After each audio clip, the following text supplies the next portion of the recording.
Hello and welcome back to the Awakening Philosophy podcast. My name is Jed and we are reading the Philosophical Midwifery book, sometimes called the Orange Sutra. So, where are we so far? We are in the first chapter still, having lots of fun, reading about how it all began. How did philosophical midwifery came to be? There was a dude who lived a fantastic, crazy life. A lot of amazing things happen that we're reading about. Of course, friends of his who know him know even more wild stories from his life. He's really lived an amazing life, accomplished so many remarkable things. One of the things he recognized in the introduction that we read was how surprising it was that others find it amazing what he was just seeing naturally. And the thing that we're interested in right now that he saw naturally was how to dialogue with people in a way that will surface their problems that are blocking them from their goals. Everywhere from alcoholism, which is what he started with as a psychotherapist working in that profession, to the highest goals that a human can have, meditation related goals or spiritual related goals. So, and after doing that, dialoguing with people about the blocks they were facing in meditation, which had the effect of freeing them from those blocks so that they were able to have enlightenment experiences, what we understand in philosophy as being able to separate the soul from our physical senses to take a look at the realm of being, where part of our soul is already in, still in, always in, connected to. That part of our soul that we call ousia, that's what we're after. That's called enlightenment or an enlightenment experience in various spiritual traditions. That's what the people were after at this Zen center. And after helping people to reach that simply by dialoguing in the way that we are learning, he was given the Dharma stick, which is the next in line to be Pope of that Buddhist tradition. Which again is wild. Like, that's the only time, I think it's the Korean Buddhist tradition, I think there are 8 major lines, and never been done that a white American guy has been appointed the Dharma successor of this Korean or any Buddhist lineage. So what a wild ride, and that's just one in the series of many amazing things that have us calling him the Luffy of spirituality, or we were saying the Forrest Gump, because he ran into all of these key figures that have been, central to spirituality, to culture. L. Ron Hubbard. He ran into a whole litany of let's read them out, of spiritual gurus in different traditions. Alan Watts, of course. Albert Ellis. Have we talked about Albert Ellis yet? Maybe not.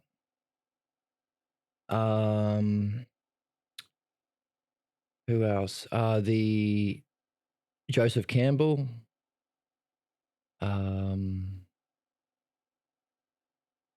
The Lama Tara. And Jiming Shen. Lots of people. So I prefer to call him the Luffy because Luffy is himself becomes the greatest hero. Whereas Forrest Gump kind of does what he does without any understanding. He kind of stumbles into these achievements and stumbles into meeting these great people. So that's where we are. And last time, we were talking about how this is a return to Platonic philosophy, but not just a return. We're coming back with something more, which is a pattern that we can maybe hold and apply to other questions we have. If everything is from the one, why leave the one only to go through this journey to return, this philosophical and midwifery journey to return? Could it be that we come back with something more? I don't know. But we are returning back to Platonic philosophy with something more. That is how the application of the dialectic from philosophical midwifery, the dialectic, how do we have these kinds of dialogues? Now, it's obvious to Pierre, but we need to learn them. So we start with a structure and we understand why there's a structure, and we also have to apply it, define it, and demonstrate it ourselves. So we're kind of, as definition and demonstration are the first two categories of the dialectic. The next one is division.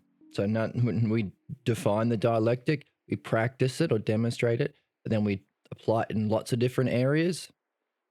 That's the third stage, division.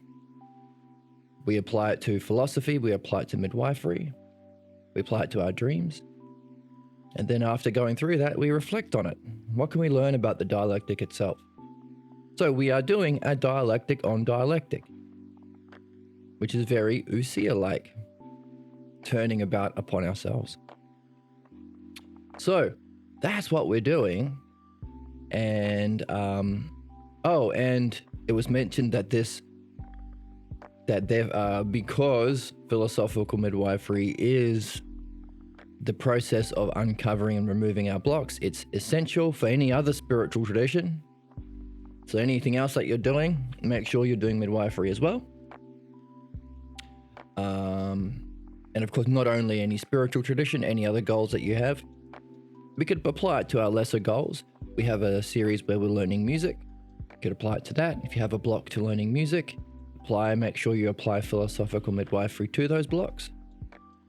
Problems in relationships, everything. Because it's the new paradigm for understanding problems. And as it's a return to Platonic philosophy with this application of the dialectic, we can say we're improving. And we are creating a new, or rediscovering a new spiritual tradition that can rival anything we find around us right now. Now that's a play on Plato's Republic.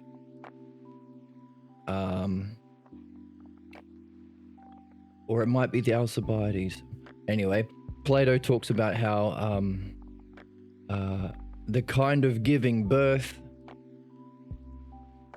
that we do allows us to give birth to not just the freedom that results from philosophical midwifery, or the understanding and enlightenment that arise from philosophy or noesis, but works that would rival Homer and Hesiod. Homer and Hesiod, their equivalent of, I guess, the Bible or the Quran or whatever is the spiritually focused or religiously inspired texts of their time. So too, Pierre is pulling that quote and saying, we can give rise to a new tradition that will rival whatever is around right now. So, yay for us. Now, I'm saying it's a rediscovery because even though it's not, philosophical midwifery isn't in Plato, there is evidence that Socrates, well, that's where we get the term philosophical midwifery from. Socrates was doing it. Socrates was killed by the state before he was able to pass it on completely to Plato. So Plato didn't really write dialogues on philosophical midwifery. He just did the other side, the philosophy side. But there is evidence from those works and other things that Socrates had it. And even in the, we could see evidence of it in the Hellenic tradition, in the works of Homer too. So we're not inventing anything. We are discovering something that's part of reality. If reality is understandable, what's the model of understanding that we use? And if reality is understandable, then all the aspects should be. All of the intelligent systems that can be hierarchically arranged within, including human problems. So we are returning to a Hellenic model, or returning with something more. We could also add dream analysis in there too. We haven't got a series on that on the channel yet, but we might at some stage later. But that is simply whatever we're learning about the dialectic, you could equally apply it to unpacking the dreams with or while keeping in mind metaphor. Everything we're learning about the tools of metaphor, going from the lesser to the greater. If you are watching this along with the Mino, we've been talking about that in the Mino. Finding the patterns of the terms in the lesser realm, applying it to the greater. We have to do that to dreams, because dreams are a metaphor or a myth. In the same way as when we find dialectics ourselves, we will add people and drama and objects and furniture onto what we discover in our dialectic to mythologize our dialectic, turn it into stories that can help us to remember it, help us to talk about it and share it with others, make it fun and interesting and accessible to people. And also another level of practice. Well, dreams are like that, only we go the other way. We get the metaphors from our dreams, and we have to go from the lesser, the metaphor, to the greater. What is the metaphor pointing to? Adjusting my lights here. Raising anagogically to a level of meaning. So long as you're doing that, you get the terms that you can structure into a dialectic fashion and see what your dreams are telling you about your lives, which will be about those three things we mentioned. How is your dreams giving you assistance and guidance on your philosophical journey in whatever text we're reading or you're reading along with the channel? Number two, how is your dreams giving you information about what's blocking you from your goals and doing that? That's Philosophical Midwifery. That's this channel. And third, anything of the lower level, any practical goals, any other things that's of the physical level.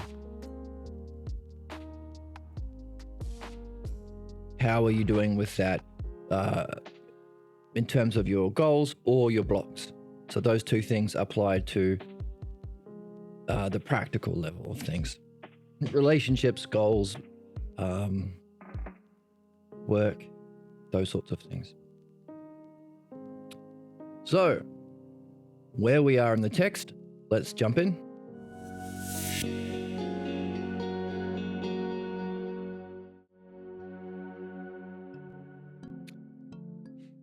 We have a goal to demonstrate midwifery is a mode of psychotherapy and can reach the same emotionalized behavior as reported in psychological literature. So can we deal with our problems that we have integrated into our way of being and our states of mind?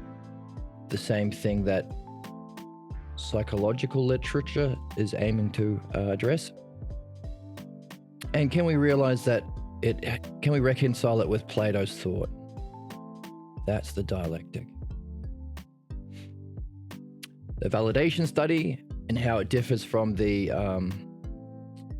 DSM, which is a way of understanding human problems by assigning various labels of illness. Well, how about we understand human problems in a different way? And let's see if that can be more helpful.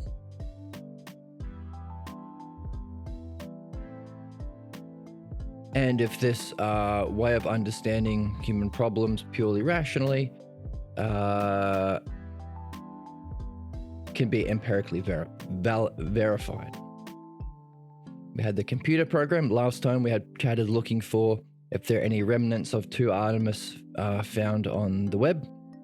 I'm not sure how successful they are. And anyone else who knows that, or maybe they can email the publisher and update it. Add some PS5 graphics. Turn it from a text-based computer program into something more engaging. That would be pretty kick-ass. So that's 2 Artemis. Oh, and also just to study. What are the questions that 2 Artemis have that guides you through this process so that you can maybe gain an insight into the kind of structure and flow of this kind of dialogue?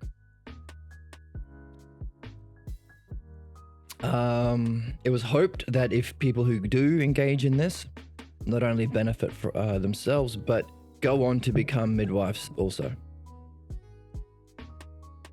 Maybe they realize the significance of what they're doing and pick up the art.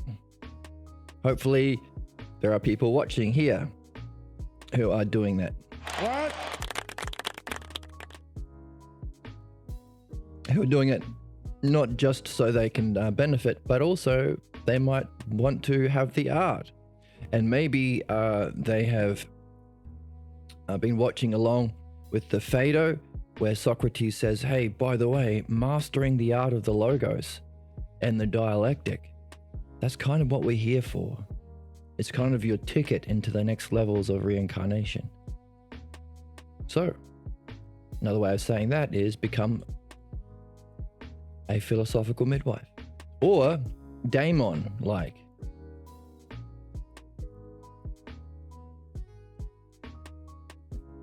One of the puzzles we have is, why does he talk so much about daemons, and why does he call people of that level daemon like?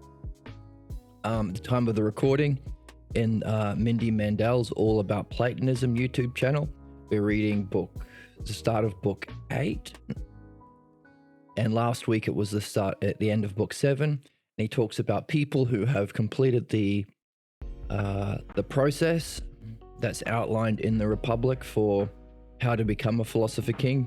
After they pass on, they'll be celebrated and statues put up in their honor as people who have become daemons themselves. Or if the oracles at the temples don't like that idea, we could just celebrate them as great humans who have the good daemon. So we have a lot of questions. What does that mean? What does it mean to have completed your work and become a daemon?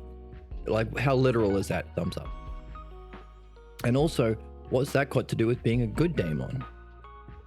The end of book 1 of the Republic, where Plato or Socrates is talking about what exactly is justice. What's the excellence of our soul? What is enlightenment? What is the excellence of our soul? What is justice? He talks the conclusion of book 1, the introduction. There are 10 books in the Republic. He concludes with, and by the way, how does this relate to being a good daemon? Daemon is that spirit guide that Socrates has had his whole life, that he says we all have, that guides us in our journey. And in the Phaedo, he talks more about what the daemon does, guiding us through our lives and into the next place after we die. And he also talks about if you've done your work here, you'll meet daemons and gods and men who've completed their work in another place on the surface of the other world that are fellow guides and adventurers onto another place. So lots of questions about the daemon, but one of them is, well, what's the good daemon? And how does that relate to happiness? Sometimes the word good daemon in the Greek is translated as happiness. So one of the questions in the Republic is, can you create a picture of the perfect soul, the just soul, and show how that person is actually happier than someone who's the most unjust, can con everyone else, and can even con his wife, but has conned them to the level where everyone thinks they're the most just. So they have the most fame and wealth and riches and women's and things for themselves, while being so good at being a con artist or a grifter or unjust, that they have conned people into thinking that they are the most just. Now, in our society, and just as in Socrates, people generally consider that to be the height of justice. Right? Capitalism. What's capitalism? It's winning. It's the art of the deal. It's how to get most stuff for you and con everybody else. Cheapest labor. Not paying for any a cleanup. They call that externalization of costs. Pollute the rivers so you don't have to spend money. So you can make all the money. That's what makes you a good businessman. So how can you be the most unjust while also having the image of being the best? So look at how we have, there's a thing at the moment, clean coal. We are damaging the environment just so we can profit the billionaires, so the billionaires can become greater billionaires at the expense of everyone's quality of life and the destruction of the environment. But we're going to tell you that we have clean coal. BP, we're actually doing the most for the we're actually the most green. BP.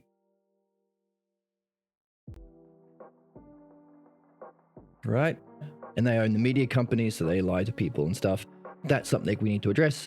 How do we make laws that prevent people from knowingly lying to the population? Because people make decisions based on their information. So if you're lying about what's causing problems, wealth inequality, and the destruction of the environment through this scamming or capitalism, scamming, being unjust while claiming to be just, but that's just the market. That's just the way of the world. Nonsense.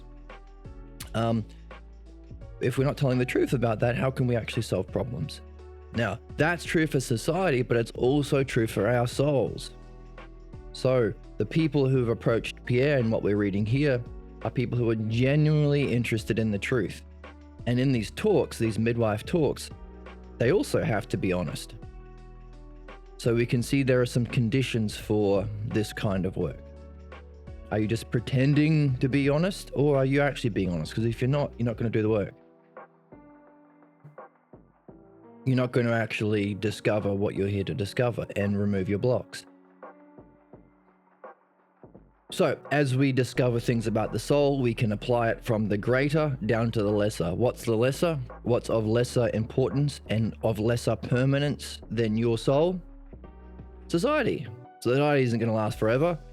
Hey, it might not even last the next 20 years unless we address these problems. But if it's a principle, then it should be equally applicable to society. As above, so below. So, laws that make it important to tell the truth so that we can actually know the information, so we can make good decisions and not be manipulated to act most harmfully against ourselves and the planet. Simple stuff, but it's worth understanding the principle behind it. So when we say, hey, there should be laws that say you should tell the truth on television and on news and stuff. And then the people, the counterattack, the people will come and say, no, of course you can't. That's not capitalism. That sounds like a bad thing. Let's pull out our DSM and assign a word that implies wrongness. Now, obviously, it's not DSM. DSM is the greater, the soul. DSM is the textbook that psychotherapists use to assign illness. Same thing is used in the greater. Oh, we can't actually pass that simple, easy, obvious, just law because that makes you a insert word here that implies sickness or wrongness to distract from the reason, from the logos. Enemy imagery. You're a communist, you're a socialist, you're a XYZ. These are just name calling to distract from the reason, the logos, and the cause. The good or the image of the good and the self. These are the two things we're after. We're after following the logos to the good and the self. That's philosophy. Following the pathologos to the image of the good and the image of the self, that's midwifery. Very, very simple. And there are various different name callings that you can use to prevent that. You can't do that. You're not good enough. Why not? Because you have this illness. Or you are this race that we have decided is bad. Less than. Or you're a socialist, and then we've decided that's bad. Okay, this is sort of name calling. As above, so below. So, even though our focus is on our own souls, it's still important to realize that we're also learning the paradigm, so it can be applied elsewhere. Your relationships, your business. In your relationship, are you name calling? Does that prevent following the logos to the underlying cause of the issues that you're having in your relationships? Finding the image of the good and the self, image of reality that's causing the problems? Are you communicating well in your relationship? Are you, what we're saying here, being honest and truthful so that you can follow the logos to the true nature of the good, the self, and reality? Otherwise, you're blocked. Apply it to your relationships, apply it to your job. If your job happens to be president, apply it to society. If your job happens to be in the legal profession, make laws that create the conditions to do these two things. Simple stuff, but it's important to know the principle behind what makes it simple. Because without it, you can devolve into opinions and name calling. It's just your opinion, and my opinion's equally valid. No. This isn't an opinion. As we're reading, it's an empirically verified paradigm of understanding itself that can be equally applied to truth and its shadow, the cause of problems. True for everyone. True for Plato, true for Socrates, true in our society today. True for every single spiritual tradition. You don't have to be in whatever team. Opinions, oh, well, you're a Buddhist opinion. That's a Taoist opinion. That's a communist opinion. And all I gotta do is make your team the evil team. Oh, Taoists are evil. They don't believe in our God. Communists are evil. They don't believe in our opinions. The difference between opinions and understanding is you escape all that. That's debate. We're interested in dialectic, which is together reaching truth.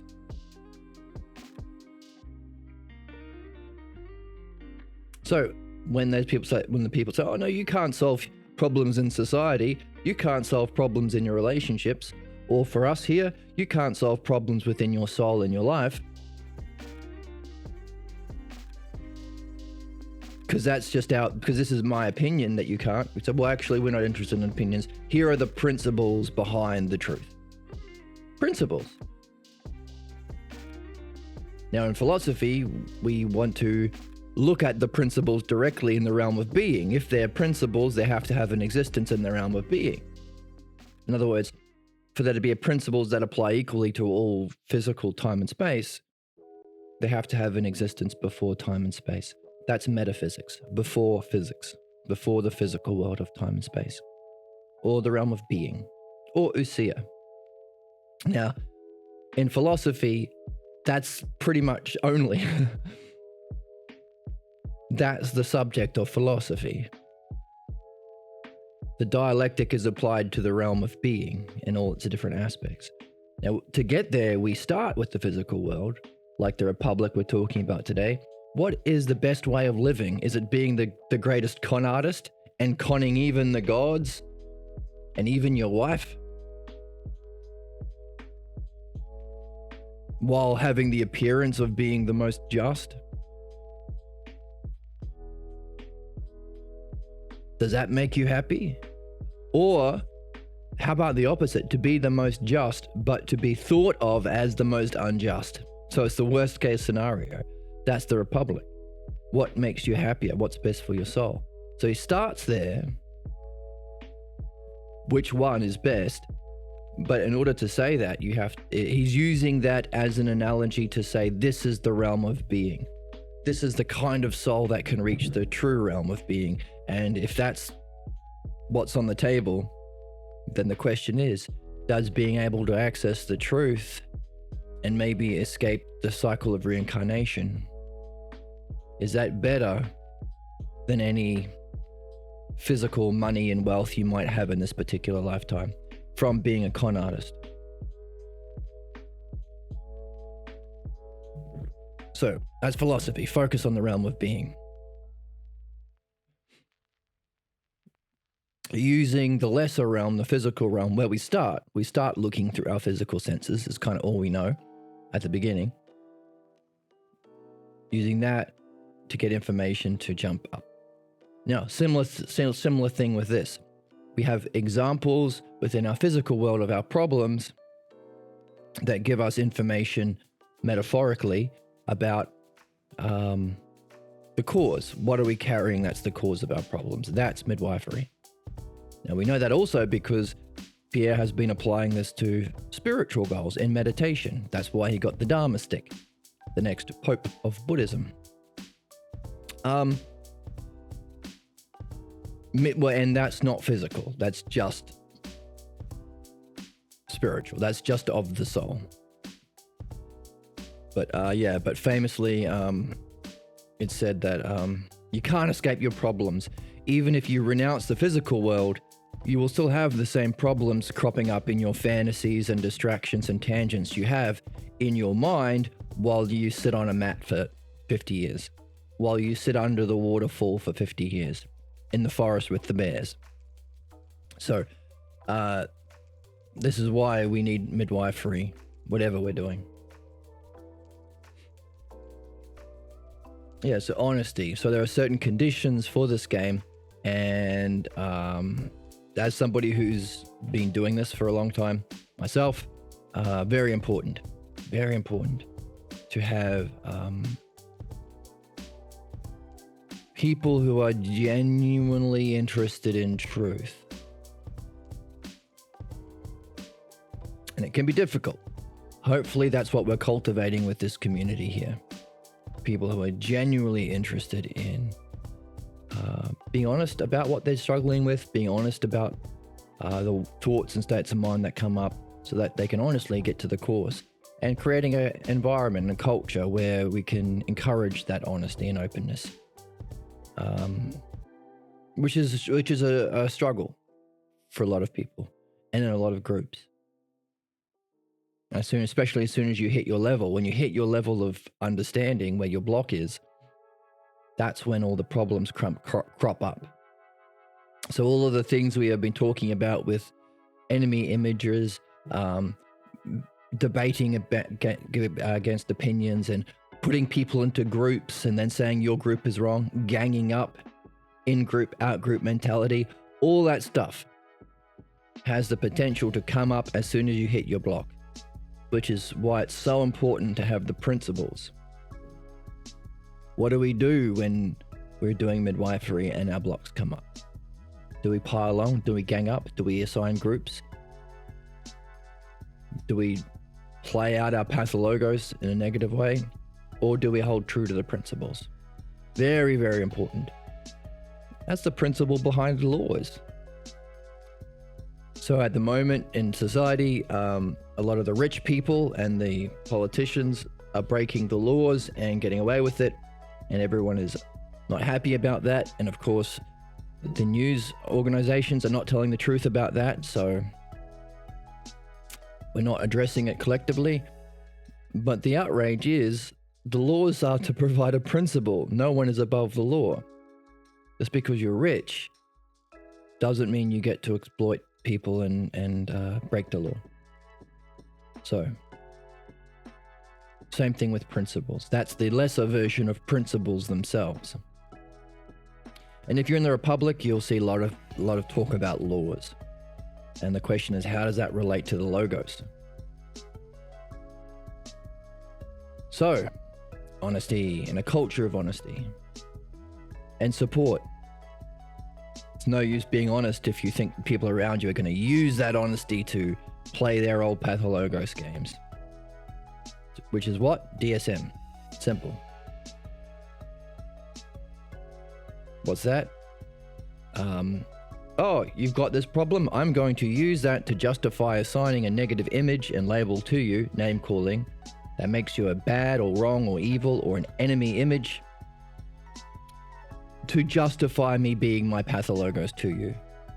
So it's an interesting game, because the real game that we're learning is the logos and the dialectic, which is good. Thumbs up. So why shut that down with what? So the question is, what purpose does giving names that imply wrongness serve? Why do that? The only thing that can serve is that it will distract you from the humanness and the sameness in all people. We all have the same problems. We're all here for the same reason, to have a problem. Part of being a human means you get a problem. So punishment or vilifying people for having a problem is insane, irrational. Doesn't make any sense. Of course you have a problem. You're a human being. If you didn't have a problem, you wouldn't be here. So why do it? Well, that's the tricky word, punishment. Smuggle in injustice by saying, oh no, it's good to do injustice. Hang on a second, it's never good to do injustice.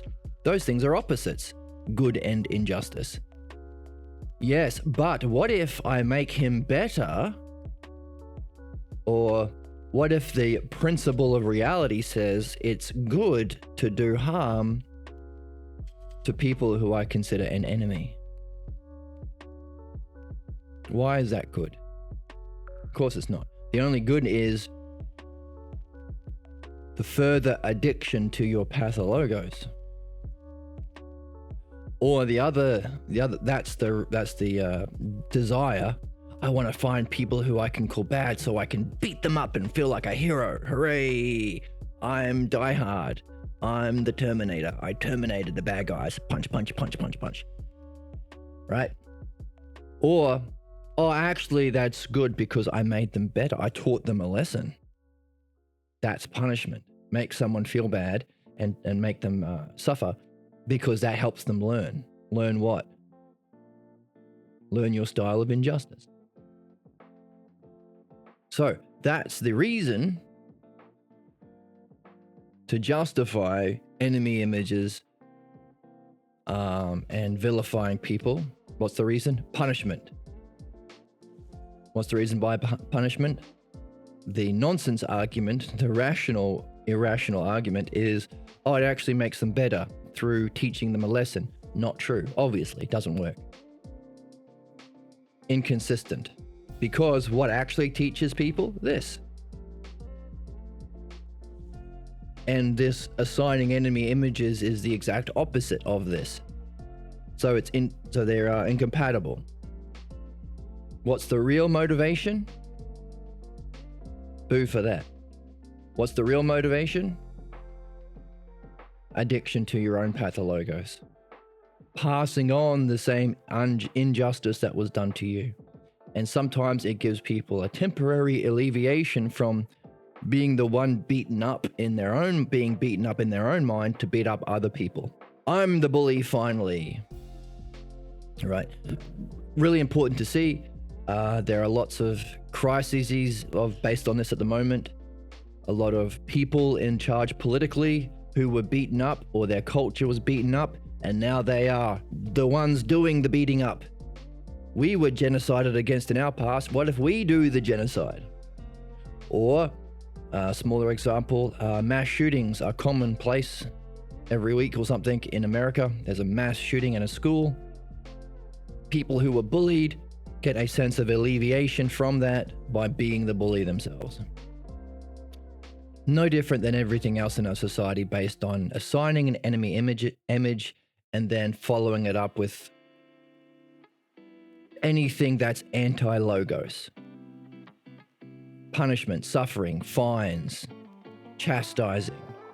These are all anti-logos. So this is a cause of our problems societally and within ourselves. And within what we're reading, the DSM is such a assignment of a word or a label that implies wrongness right here. So what does all this punishment violence do? Stops the logos. Why is that important? The logos is actually how you solve problems. That's what we're reading here. That's what we're learning, how to actually solve problems. And it's the logos. So anything anti-logos is going to be anti-good, helpful, useful, artful. As above, so below. Keep that in mind for yourself too. Whenever you have a problem, realize, oh, of course I do. Thank goodness I'm noticing it, because I'm here to notice my problems so I can apply the logos to it to do two things. Number one, free myself from that problem, and in the activity of doing so, master the dialectic and the logos. Not only am I freeing myself from a false belief about self and reality that's causing my problem so I can become free, but I'm learning the art of doing that. And that's what we're reading here. Pierre saying that it was their hope that, yeah, here we go. Where's my highlighter? It was, let's bring up my pen. It was the hope that they would become midwives themselves. Pen, here we go. Yes, here. It was hoped that among these users, they would become midwives themselves. That's what we're here for. So, just say all that whenever you are a boss in charge of a company or a president in charge of a country, and you are saying, hey, how about we do the logos instead of just creating more suffering and never learning from problems and just perpetuating problems and making them worse? I'll say, no, don't you know? Violence. John McClane in Die Hard. You win by beating up people. That's the historical way of doing it. Or, you can't teach them. They're a... insert label that makes them irrational and unhuman. They're a infidel. They're a heathen. They're a sinner. They're a whatever. And you can't logos, you can't reason with them types. You say, actually, that is prejudice and maybe a pathologos. Because there's a principle that you actually are solved by the logos. And you know that that's a problem because that way of thinking, similar to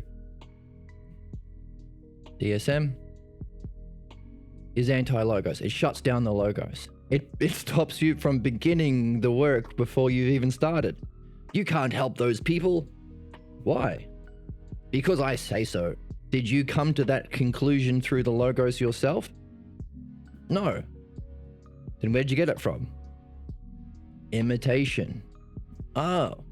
So not only are we able to solve problems and point to the principle to solve problems, we can surface other problems. So anyone who gets in the way of the logos, no, we shouldn't tell the truth. No, we shouldn't help people. No, we shouldn't master the logos. We should stay at this realm of violence and oppression and suffering and destruction of humans and the environment. We are surfacing them. We're bringing them to light. Oh, these are the forces in the way of our goals. Just like in our soul, do philosophy, seek the true nature of self and reality through the logos, because that will surface all of the blocks that you need to address. So any of the Elon Musk types that will come out of the woodwork and say, no truth. I want my personal prejudice to be the one in charge. It's important because they need to be helped. They're here for a reason. And if they're blocking our societal survival, then we need to address it. Don't just call them a Nazi. even if that's how he may be functioning, create the conditions for him to reflect on the cause of his false beliefs. If he's a human being, why he's here. So, hoping that we become midwives ourselves, and all of this stuff was done, here we go. One can, doing this, you can pursue the Logos more profoundly. This is the real goal we want to establish within our society, but also within ourselves. So the effect of being free of problems within ourselves will help us to do this.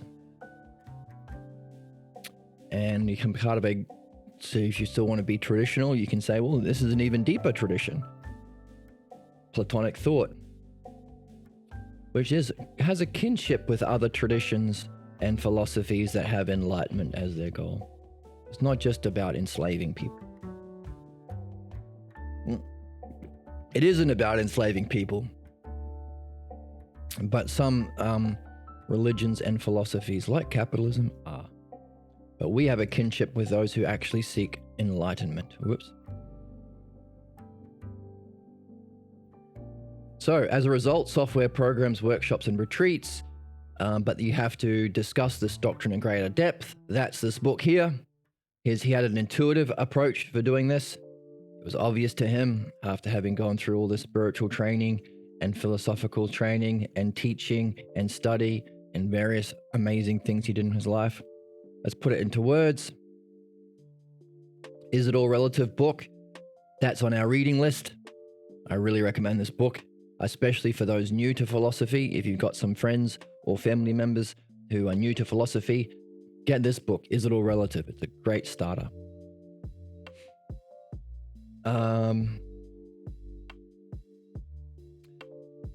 So this dialogue presents another level of midwifery. That's the social level. That's what we've been talking about today.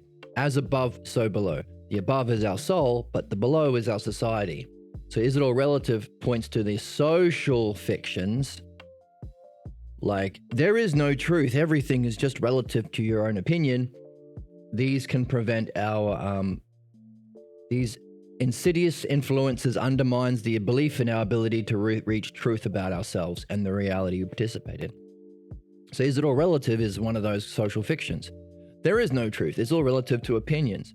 If you actually are told that and you believe that, you won't believe in your ability to reach truth, because there is no truth. It's just an opinion. So what are you wasting your time in? You have to start with a trust or belief in your ability to do the thing before you begin. Then you'll gain an understanding. Then you'll confirm it in your experience. Then you can put the two together and integrate it into a kind of wisdom. And then maybe even go beyond that. That's philosophy. But if you are told that there is no truth, which serves people who are using falseness to oppress people, propaganda and such, then you can undermine your ability to even do that. Or, so that's the sort of social fictions or pathologos on the social level that block the logos. There's a website, might still be around.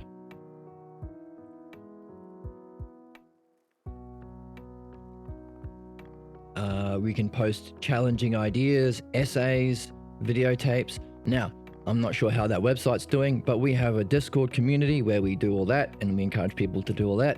So share your videos, essays, your ideas, your questions, and maybe meet up with other people to practice midwifery. That's the Discord channel.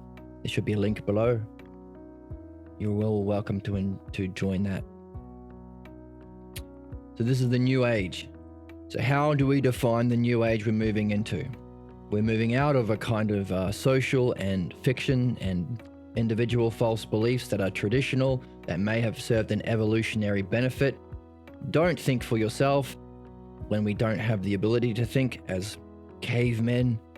Just blindly obey what the leader of the cave says and never venture out of the cave. And everything outside of the cave is bad and scary. We call that in-group, out-group. So all of this assigning other people as bad because they're from a different group Comes all the way back to caveman days. Everything outside of the cave or those other tribes in different caves, they're bad and scary. Of course, that's a social fiction that might have provided a certain degree of unity for very, very early humans that didn't have the logos and the ability to think. But of course, that's terrible now that we can think and reason, and we're not in those early evolutionary conditions. So solutions that worked to early problems that no longer apply. So that's the old tradition. And what do we have to move into? What's the next level of human development? The new age of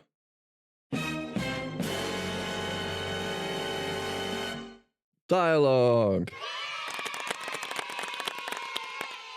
That's the new age. So that's what we're doing. So, yeah, we're learning dialogue. That's the new age. Need to find audiences and broadcast our work. That's the channel.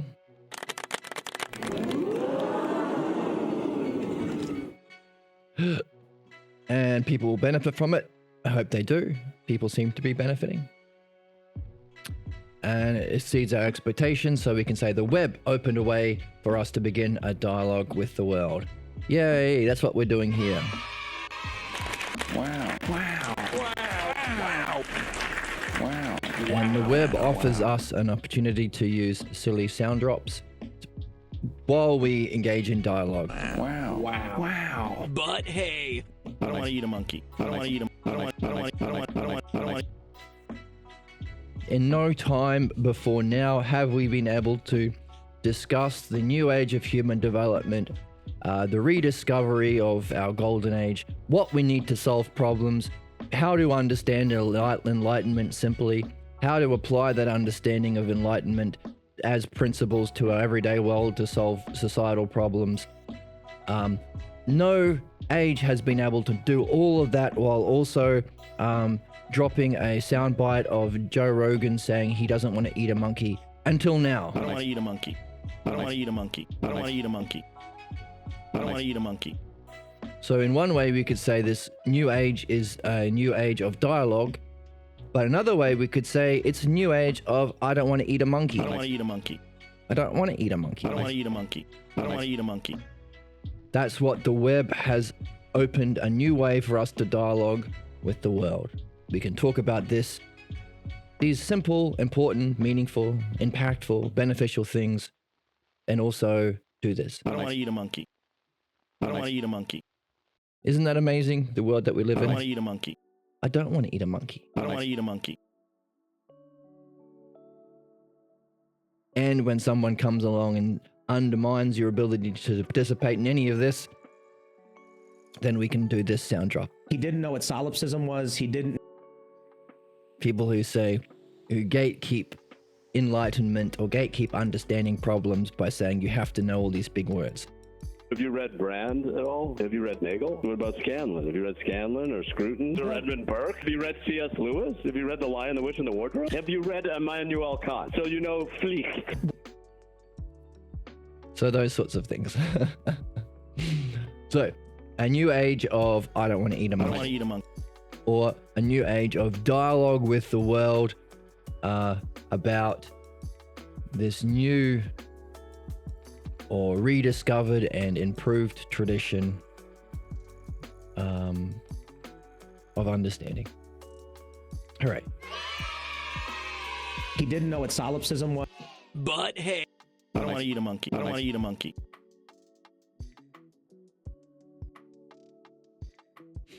Let's continue to read. Creating in this way between reviews and editing provided me, Pierre Grimes, with an opportunity to present a synoptic vision. Here's a fancy word. Good thing I had this drop. Have you read Brand at all? Have you read Nagel? What about Scanlon? Have you read... So synoptic vision is one of those fancy words. That means as a whole, as a one, to see it as a oneness.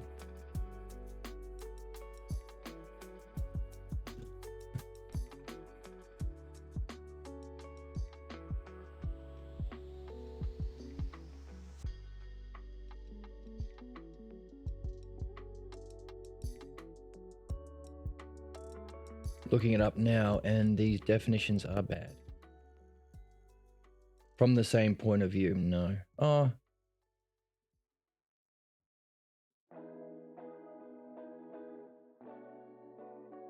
The same view. Ugh. Oh, here we go. A general view of the whole, synoptic, to see it as a whole, to see it as a one. It's what we're doing. How can we understand the principles that would create a just world? How can we look at the principles that would make good psychotherapy? How can we understand what causes problems in both realms? How can we understand a single view of spirituality? It doesn't have to be divided among different traditions or cultures or whatever. It can just be one. You have all spiritual traditions within a single system. Based on, well, that's the synoptic vision. What are we basing it on? Understanding. Right, beyond belief. And the dialectic, or the new age of dialogue. So, synoptic vision that I have been reflecting on. Thank you, Pierre, for this vision. Which is another way of understanding spirituality, by the way, or personal development. How high is your vision, and how high is your logos, or your ability to understand and communicate that vision. So here's a synoptic vision. The present work took on its own form. In my efforts to understand myself, what he was doing, he wants to understand himself. What we want to do. I have evolved this work and developed the practice of philosophy that can assist others to understand themselves. Hooray. Surely we know that many people deny. Okay, we're talking about the haters, the anti-logos people, the violent, unjust people who want to stop this. Oh, they're so angry. They're the angry, loud ones. Oh, no understanding. Ooh, boo, boo, boo. I like to be on a team that can fight another team and be a hero with my guns. Pew, pew, pew, pew, pew, pew, pew. Right? That's the cultural thing. But there are many people who deny that man can understand himself. Right? Usually people who speak this way are bullies and tyrants. You can't understand things. You can't. I know you better than you know you because I'm whatever. I'm your parent. I know all. I'm the priest. I'm closer to God. I'm the queen. I'm chosen by the gods. You can't understand. And if I ever catch you carrying one of them philosophy books, I'm going to murder you. That was the story for 1,000 years. So, we call them dickheads.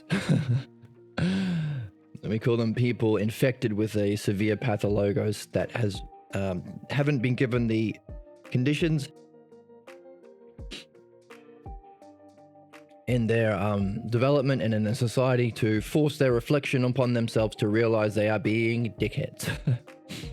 That they are suffering from a anti-logos belief. So they're not dickheads, they are functioning as dickheads when they say that people can't understand themselves. Just obey me, or just toe the line. Don't understand, don't evolve.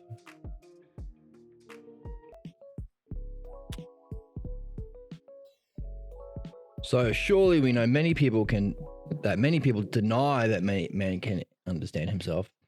So right, of course there are many people like that. And I mean, we're not like that. A lot of people aren't like that, but it's important to recognize that these human beings exist. Equally so, there can be a part of our soul that comes up and says, you can't do it. You're not smart enough. You can't do a dialectic. Go away and eat a monkey. I don't want to eat a monkey. But you say, I don't want to eat a monkey. I can. I don't want to eat a monkey. So anything that tells you that self-reality logos is inadequate or ununderstandable or you're not good enough is the internal representation of what we see in society. But our philosophical midwives offer a new way to reach understanding. This is what we're after. But hey.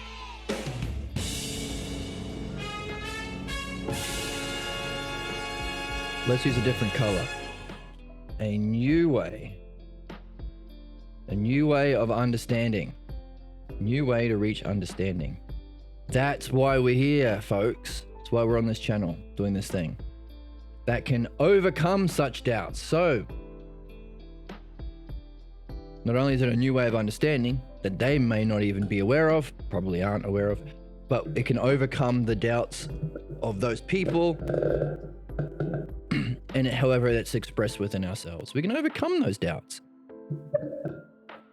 So if you have those doubts, congratulations, you're a human being. But also congratulations, you have an opportunity to learn a new way of understanding that can overcome such doubts. Isn't that cool? I think it's cool.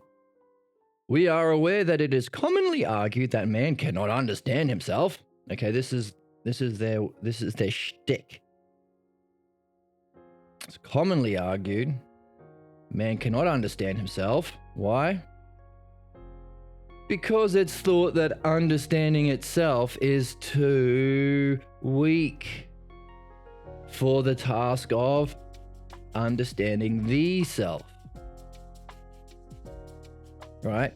Now, the self in philosophy is beyond the divine, because even the divine has some sort of selfhood, and even the experience of enlightenment is experienced by something. So if people say, hey, you can't understand God or you can't understand reality, it works in mysterious ways. Then of course they would apply, well, then you can't understand the self. The Atman, if you want to use a fancy word from a different tradition, the Atman. Right, because understanding is stupid. You have to be touched by God.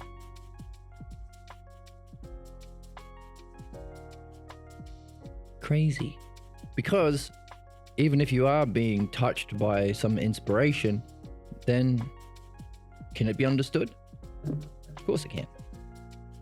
There has to be a framework through which it's operating, and if there's a framework through which it's operating, that's the system that we're understanding. Anyway, let's keep reading. Further, some go on to argue that since we know that we have repeatedly deluded ourselves, okay, we know this. Since we know that we have repeatedly deluded ourselves, how can we have any confidence in any method since they have failed us again and again? Since they have failed us again and again. Now, those who have been reading along with the Phaedo recognizes this is exactly what Socrates says in the Phaedo. Socrates outlines what philosophy is, to separate from our physical senses, to die, so to speak, and with understanding, taking it with you into the next realm, and then understanding and integrating that realm.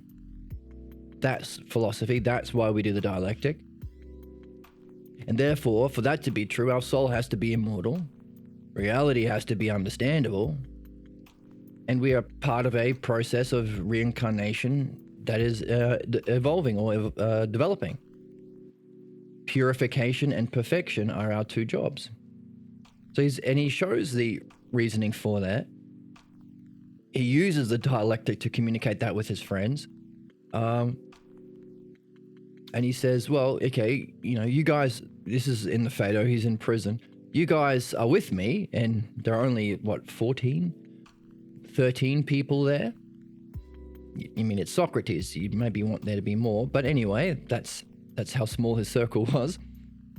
And in the Phaedo, he's about to be put to death, there are people there, and he reasons them through these arguments for the immortality of the soul and all those other things I just mentioned.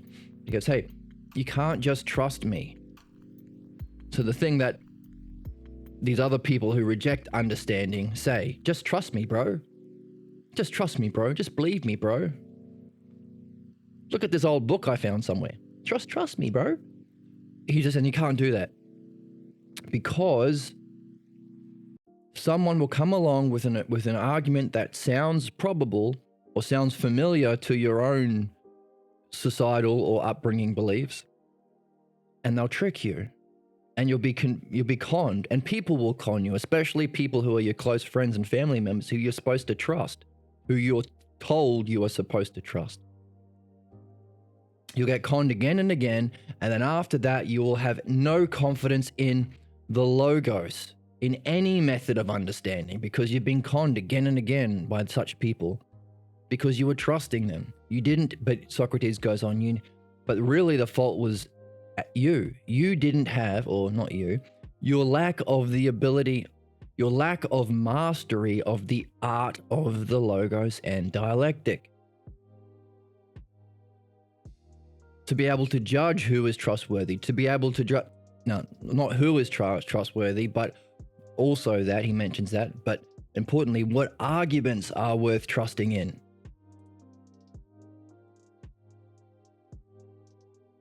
And he said, you can't do this. You need to not just trust me, but develop an understanding yourself so you can judge.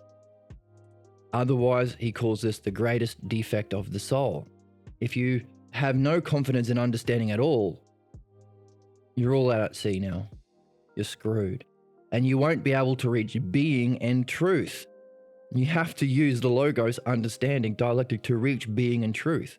There's no other way. Even if you have other yogas and methods of having the experience, there are lots of problems that, well, this problem in particular, of not also having understanding or not using understanding as the method. Because people can con you, trick you, and you end up not having understanding and not being able to understand what you're experiencing. And by the way, that understanding of the experience of the higher realms might be necessary to go beyond it, and also to integrate it, and also to take it back with you into your body like Socrates and help people, or like Pierre and help people. Lots of reasons outlined in the Phaedo, and we can come up with our own. We can carry it as a question. Why was Socrates calling this having no confidence in any method of understanding? Why does Socrates call that the greatest defect of the soul? Think of it for yourself. Take that with you as your own question. Anyway, that's what he's also saying this here. Because we have deluded ourselves,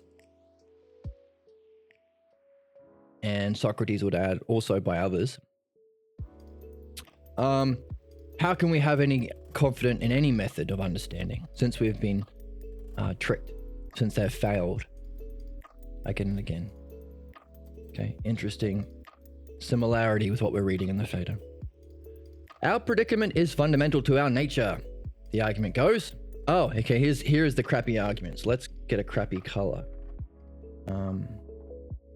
Let's get that blue.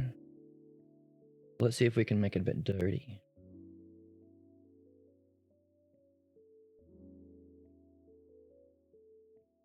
Okay, our predicament, there we go, is fundamental to our nature, the argument goes.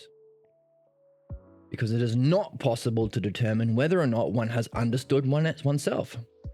All right, this is the essence behind all of those enemy image labels.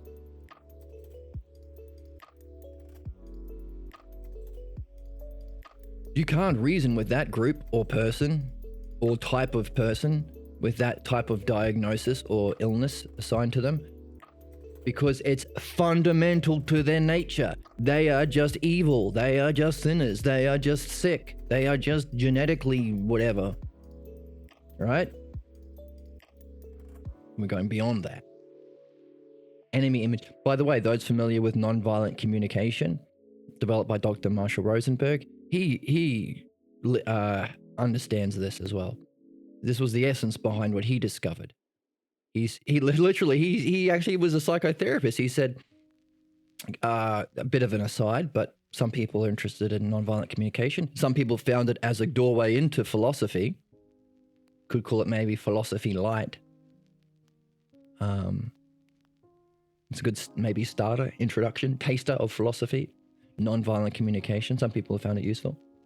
He says, growing up, I was surprised by the lack of empathy. So I was surprised that people, sometimes otherwise good people, could enjoy violence and suffering. And I wondered why that could be the case. And I myself was beaten up. And I could see my classmates and other people seemingly enjoying what was so, sadistic. And he says it all came down to enemy images. When they called me a filthy Jew, the other sorts could beat me up. When they called the person a criminal, they would cheer when they would be put to death by the government. So something about enemy images that imply innate, fundamental to their nature, wrongness that disconnects us from our natural empathy, which is both feeling and understanding. That's the way he defines empathy. Not only just sympathize with their feelings, but understand as well. So his whole thing was, I'm going to find a way of communicating that doesn't imply enemy images or imply wrongness. So in our society, we try to say please by saying, hey, you are inappropriate. In other words, you're wrong.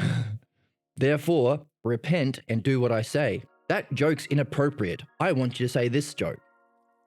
He says that's a suicidal way of asking please. That's disrespectful. By the way, ever hear the word disrespect in a TV show or movie? Count to 10 and I bet you'll see violence within that 10 seconds. Because disrespect means you are wrong for having different opinions than me. And that person goes, hang on a second. Well, I believe in my own opinions and you've just called me a word that implies innate, fundamental to my nature wrongness. So you are being disrespectful by calling me disrespect. That word is the problem.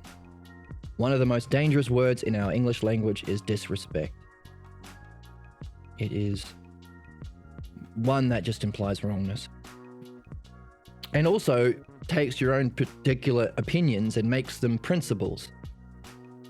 If it is a principle, it's not disrespect that you are not understanding it, it's a lack of the logos. And you don't prove that your opinions are right by punching, you do the dialectic. So that's what he recognized. And he said, an example he gave is somebody cuts you off in traffic, you flip them the bird. I think it's this finger. I don't do it often. Go, hey, screw you, jerk, or nasty word. And he realizes, as a psychotherapist, he's saying, hang on a second, what they're asking for is, hey, excuse me, please be aware of my need for safety. And would you please meet your needs with a strategy that also takes into account my need for safety that isn't met when you cut me off like that. Oh, when you swerve in quicker than I can react to. That's what you're saying, but it's never heard that way because you start by telling that person you're innately bad. And they're always going to be on the defensive because they're not. They're doing the exact same thing everyone is doing. The best strategies they have so far learned to meet a need. So instead of learning how we can develop new strategies that are more harmonious with the needs of other people,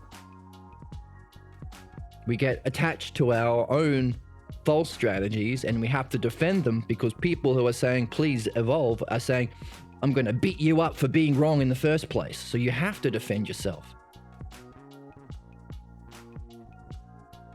And also, they're being jerks in the way that they say please. So that's what nonviolent communication is, a way of saying please that takes out the enemy images. And he realizes that his whole profession as a psychotherapist, he was doing it himself. Only he wasn't flipping the bird and saying, you're a jerk. He was saying to people, you're a psychopath. He was using a different language to imply wrongness in his patients. But it failed to get to the cause, which he thought was a strategy that they had learnt to meet a need that they were attached to that no longer serves them, no longer enriches life, no longer meets their needs, including the need to be in harmony with life. So one of our needs is to help others and to act in harmony with our planet and other people. So we're all conflicted when we have a problem because of a past strategy to meet a need that worked, often in our childhood. that no longer works. So if we can communicate without that implication that your strategies are universal, my way is the right way, it's God's way, it's my family's way, or whatever, it's my country's way, and realize, hang on a second, it's all just a strategy. It might be a preferred strategy, but it's still just a strategy. When you are hungry, you don't say, I need pizza. Because what if the pizza shops are all closed? You're going to starve. You need food. Your preferred strategy that you learnt is to have pizza when you're hungry. But if you can say, hey, I have a feeling hungry because I have a need for food, can we please get pizza? That's my strategy. And someone says the pizza shop's closed, you go, oh, okay, I know my feeling, hunger. I know the need, food. I can use another strategy to meet that need. I'll go to the burger shop, that kind of thing. And so this idea of scarcity is false attachment to strategies, conflict, to be attached to strategies that no longer work. Now that's not nonviolent communication, which is another way in which somebody who has benefited people in his own way have come to this realization that our problems are strategies that no longer apply, that we learned in our past.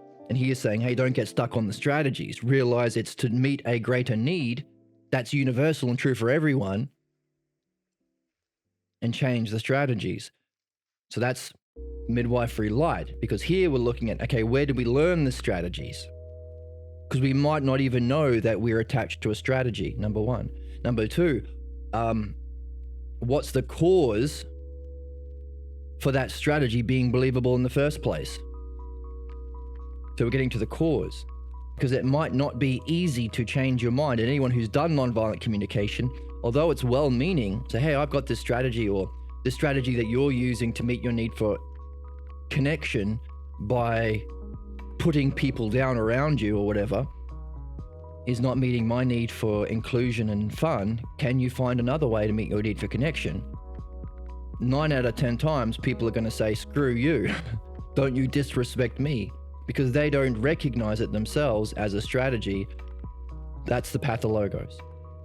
Now, sometimes it works when it's just a mere strategy, but the kinds of problems that we're dealing with here are more than just simple strategies. They are fundamental false beliefs about ourselves that we are addicted to and don't know we are carrying.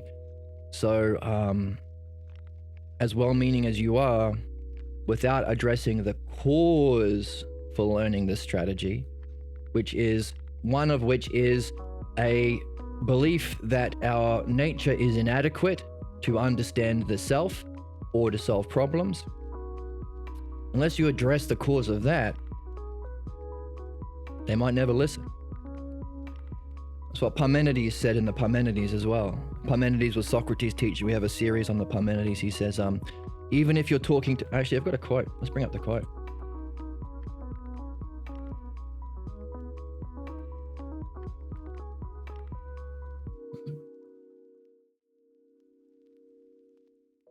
Here we go. Says Parmenides, and there's the reference under there. The following is the greatest puzzle, even if following the proof through many elaborate details. So we're talking about expressing yourself in nonviolent communication, but in anything, he's talking about the dialectic here in the Parmenides. From one practiced and experienced. Whoop.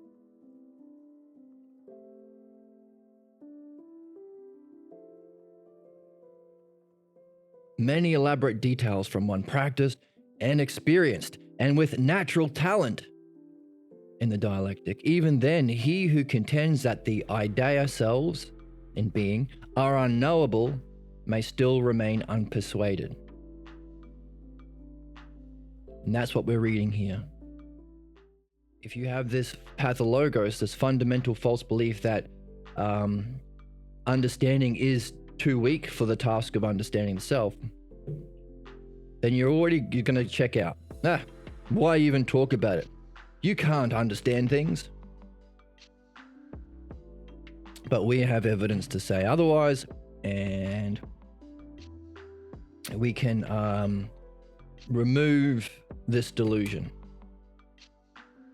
So, if you're doing NVC, make sure you get into this, because NVC is not going to work all the time for this reason. And you could say this is real NVC. So by the way, this strategy that you don't even recognize as a strategy, where did you learn it? Why can't you change your mind? And by the way, this state of mind you're in, that's shutting you off from my nonviolent communication, why are you so attached to it? Because if you're in that state of mind, you're not going to listen. And anything I say, you're going to project as an attack. That kind of thing. So NVC only gets you so far. Get your toes in the water. It does point to the principle that we're seeing here, enemy images. Even the DSM that he recognized. And it points to the need that you can understand and solve problems. But that's about as far as it goes, in my experience. So if you want to upgrade nonviolent communication, this is the ticket here. So our problems, our predicament is fundamental to our nature because it is not possible to determine. It's not possible to determine whether one has whether or not one has understood oneself. How do you know when you've understood yourself? These are questions that we raised while doing the Parmenides' first hypothesis, by the way.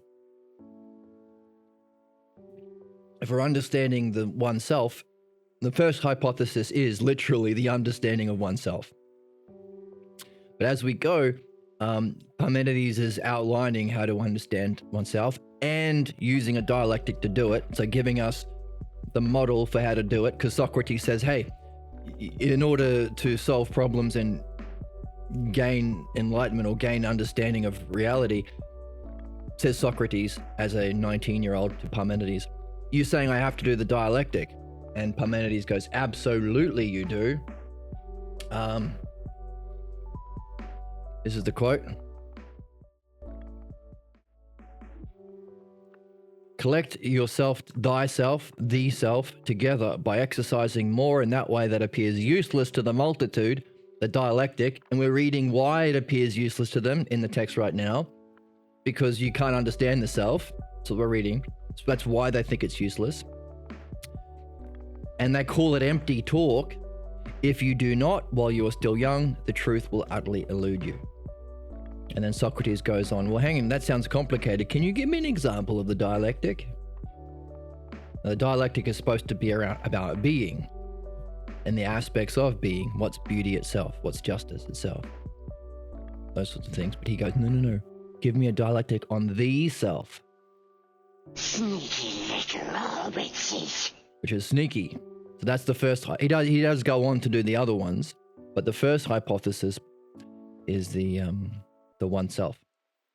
So, as we were reading it, we were asking the questions: how do we recognize we've got there? How do we recognize we've understood ourselves? Especially since the first hypothesis level of being is beyond the brilliant light of being. That's the second hypothesis. So all of the blissful feelings and experience of beauty itself, that's the second hypothesis. So how do we recognize we've reached the end of our journey? How do we determine whether or not we've truly understood the self? This is important because it's a spiritual quest. We've got to know when we get there. So these are questions that came up. Check out the first hypothesis of Parmenides on YouTube, on our series.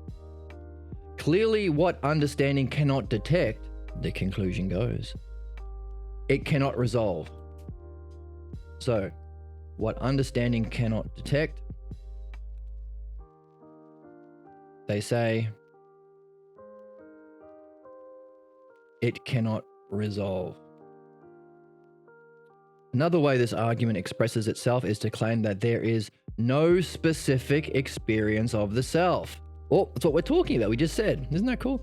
We just said that the experience of the self is, well, there are various different levels from us to the brilliant light of pure being, is the second hypothesis. The peak of the second hypothesis is by definition the greatest experience of the self, but it's not the self. It's the experience of the self. So how can we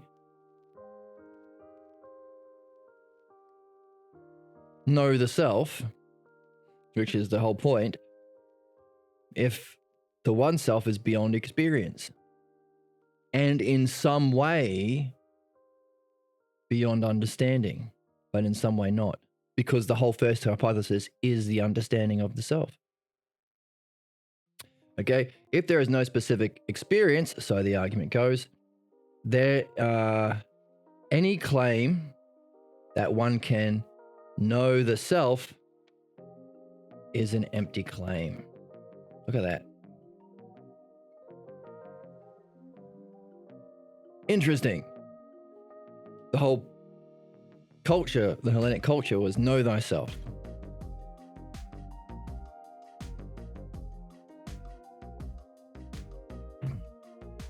So the first thing is, well, we've been conned again and again with various different false forms of understanding. So how can we have any confidence in any method? That's kind of easy to understand. Well, yeah, of course, if you're around a lot of idiots who know nothing about, I don't know, medicine or healthy eating, if you only grew up around really unhealthy eaters and they all have their own silly opinions, then how can you have trust in any method of healthy eating? Well, obviously, just because you're around those people doesn't mean there's no truth. Same thing with atheism. Just because a lot of people who claim to speak for God are religious people who have demonstrably irrational and false beliefs, and there are hundreds and hundreds of conflicting, contradicting, and warring different silly opinions about God, how can there be any truth about God? So I'm becoming an atheist. So that goes quickly. Just because there are a million people who are wrong doesn't mean there's nothing right.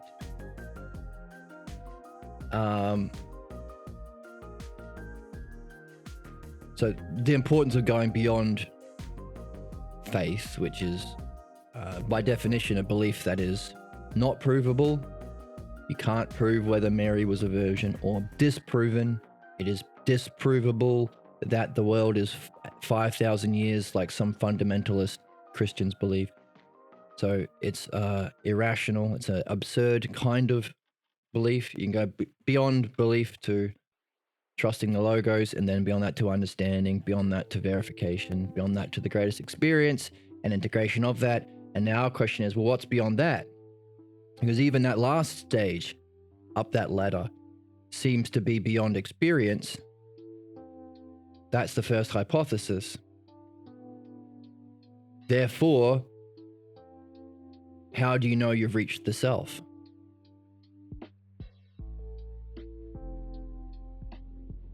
Or this is to do with knowledge. The other argument is, well, maybe it's beyond understanding the oneself. So if understanding cannot detect whether we've reached the true understanding of the oneself, then you can't use understanding to get there. So what does Pierre say about these really genuinely puzzling puzzles that we can be curious about in this game? However, oh, good start. Let's get a lovely color for this one. However, the reality is that philosophical midwifery is able to surface those beliefs that were previously hidden from our view, and it offers a way to understand the formation and network of those beliefs. So they are false. Maybe we have to get into philosophy to understand the truth, but we can see where we got these false beliefs from. Hey, we didn't get these questions from the study of the first hypothesis of Parmenides. It's a genuine question. If the one self is beyond even the greatest experience, second hypothesis, and if it's somehow is beyond the way we normally use understanding, these are literally the puzzles at the end of the dialectic of the first hypothesis by Parmenides on the one self. So he's a good teacher. He gives you puzzles. These are things for you to puzzle about. Now, if he's a really good teacher, you should be able to solve it within the section itself. That's what we do in our reading group on that. How can we discover the puzzles and look for the solutions within the text? But these beliefs that you can't understand or know the self, you didn't get from that study. So where the heck did you get them? And why are they so believable if it didn't come from Parmenides? And the people who are Parmenides is saying the opposite. You can understand and know it. That's the point. That's why you do the dialectic. That's your purpose for living. Socrates goes on to master it and gives us his version of that exact same point. So if the Socrates and Parmenides are saying the opposite, now they do say there's a puzzle here, but solving the puzzle is part of the game. So they're saying the opposite to this belief that you can't understand and know the self. And the people who told you can't understand it were dopes. I mean, I don't want to hurt people's feelings, but it's just, they didn't, I say they're dopes because they didn't come from a mastery of the Parmenides. They're just doing what they were told. I mean, ask your parents. Ask them how much time have they spent on mastering the Parmenides. Ask your teachers. Ask your priests. Make a conversation out of it and open the dialectic. Those who are familiar with it, I bet you nickel, they'll probably say, oh, it's just a waste of time because it's just a logical exercise. Parmenides and Socrates are such idiots that they would just do something that's a waste of time and is a logical exercise. It's not actually about truth. Then let's read it. Let's join into this Awakening Philosophy series on the Parmenides, and let's read along with Jed. And let's see if that's true. Or by the way, where did you get that opinion from? Anyway, so we're getting a system in midwifery, which is reality, according to this, to surface the hidden beliefs and understand the formation of the network of those beliefs. It's not just a one-off. There has to be a network. At the core, it might be you can't understand and know the self, but there must be a supporting system. Hey, my parents and family didn't spend their free time trying to understand and know the self. They were interested in these other pursuits, sports games, earning money, impressing people at church. And those people at church were another supporting network. They weren't interested in understanding and knowing. They were interested in false belief or faith or ancient Bronze Age myths that were collected together that from many different stories that contradict each other, and no one's actually reading the text. And we're ignoring all the horrible things and cherry picking good things.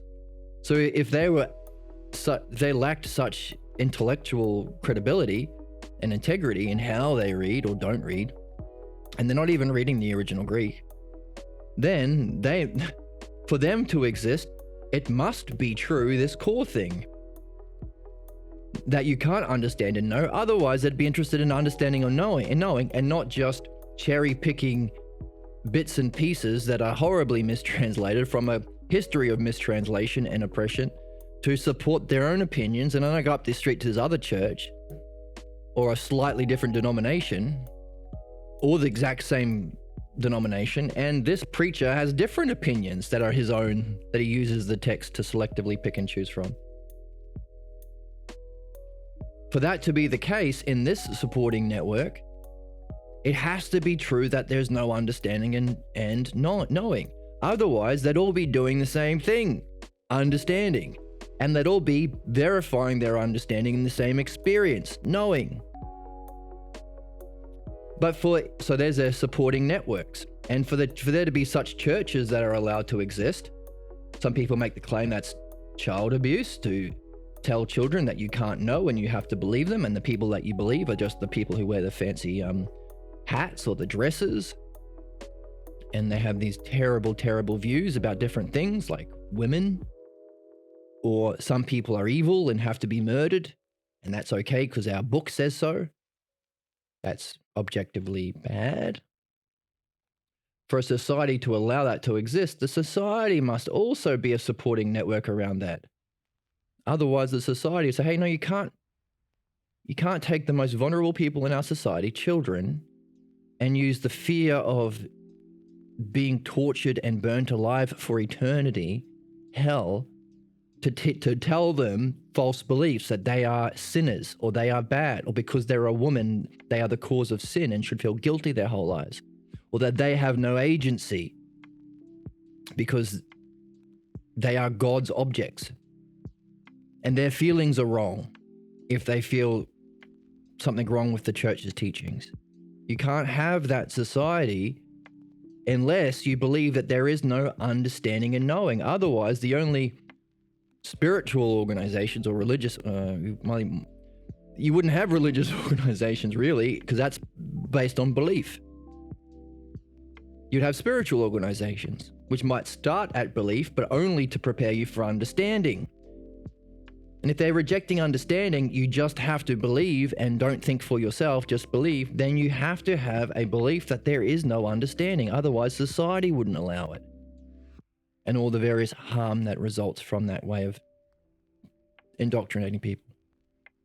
Now, if you're watching this and you think your religion is right, okay. Don't just believe me. Apply these principles to every other religion that isn't yours, and I'm sure you'll see, of course, those ones are child abuse. Of course, those ones are objectively bad. Of course, those ones who prevent people from understanding yourself and just believe our opinions are bad. If that's where you're at, then that's fine. Understand the principles using what you can see. That's how we think. If you're saying, no, I understand this for a different tradition, for a Muslim tradition, or if you're a Muslim for a Catholic tradition, or if you're Catholic from a Protestant tradition, I understand this, then that's okay. Don't just believe this guy, use this. And use what you can see to infer principles that you can't, and then practice it. And then you might be able to apply it to the things that you don't know. They are hidden from your view. So that's important. Because, of course, we are all going to be loyal to some things that we don't even know are false beliefs. That's what a false belief is. You think it's true. So yeah, you go next door to the family who's always fighting in front of their kids and say, that's not a very good way of being an adult. You're a bad parent to fight your wife in front of the kids. Those kids will disagree with you violently. Hang on a second, why are you defending? Because it's my dad and he's the right one. Now it's easy to see in the next door neighbor, but then when they say a similar thing about your dad, you'll be like, no, it's different for my family. That's the tragic comedy of the whole thing.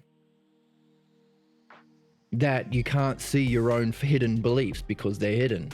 But we are learning a system to surface what is hidden from our view to free ourselves from it. And that includes a supporting network. All those things that could only exist if the false belief at the center was true. So another one would be, let's use a different example. If you are rubbish. Now, if your whole family treats you like you're rubbish, and if you understand something, you see through a family game, some harmful or irrational thing your whole family is doing, and they all just make fun of you when you're telling the truth, that can only happen if you're worth ignoring in the first place because you're rubbish. So your family way of being creates this networks of supporting beliefs and ways of functioning that is allows for the formation and the support of your fundamental false belief. The only way of making sense of whenever you have an insight your family all mocking you must be that you're rubbish, or that your family is sick and stuck in a false belief. But you can't believe that when you're young because you don't know this, you haven't read this book yet. So you walk away with that foundational belief. And of course, there has to be a religion that supports mocking people who ask questions, and a culture around that, and a society around that. These are the networks. But we have a simple way of understanding that we can apply to uncover them. And you know what? It's a lot of fun. Now, why are there little yellow bits everywhere? What's this bit here? It's a highlight. Somehow I'm highlighting things without realizing how I do it. Isn't that cool? But you can see it? Does it make sense? Was my explanation good? Was these little diagrams concentric circles? I hope they were. Feel free to ask questions in the chat or in the comments or in Discord. I think it's super cool and rad. That is understandable, especially when you grow up as this kid with this false belief and a family who does that to you, and a religion, and then a school, and then a society, a culture that allows it, and then a whole country that allows it, and then a global capitalist system that treats you like you're garbage. To see, oh, it's this thing I've been black-pilled, which is a cool term now used nowadays to mean you're depressed and you think, oh, there's no point to the whole thing, it's all just doomerism, is actually understandable. It's actually part of the human condition, and you can just understand it as a simple diagram, which looks pretty. So to find out that which is confusing and irritating that you're angry about because it seems so stupid and mean and unjust and irrational, to find out it's rational, and to find out that there may be a justice beyond the injustice, there might be a reason for this to exist that you reincarnate into for a short amount of time compared to eternity, so that you can learn this method. So even though it sucks to be in there, especially if you're ignorant of this, you can learn about it. And that learning is why you're here. And it's a preparation for your enlightenment. And that enlightenment also you can take with you. You can't take your cars and your wealth and stuff, but you can take this, maybe. Another thing we can understand and know about ourselves. Isn't it cool that we can understand what so many people say is not understandable? And by the way, there's the Dunning-Kruger effect. The dumber a person is... Oh, I double click, I get that. Cool. Right. The dumber the person is, the quicker they are to claim something is ununderstandable, by the way. So a really simple person. That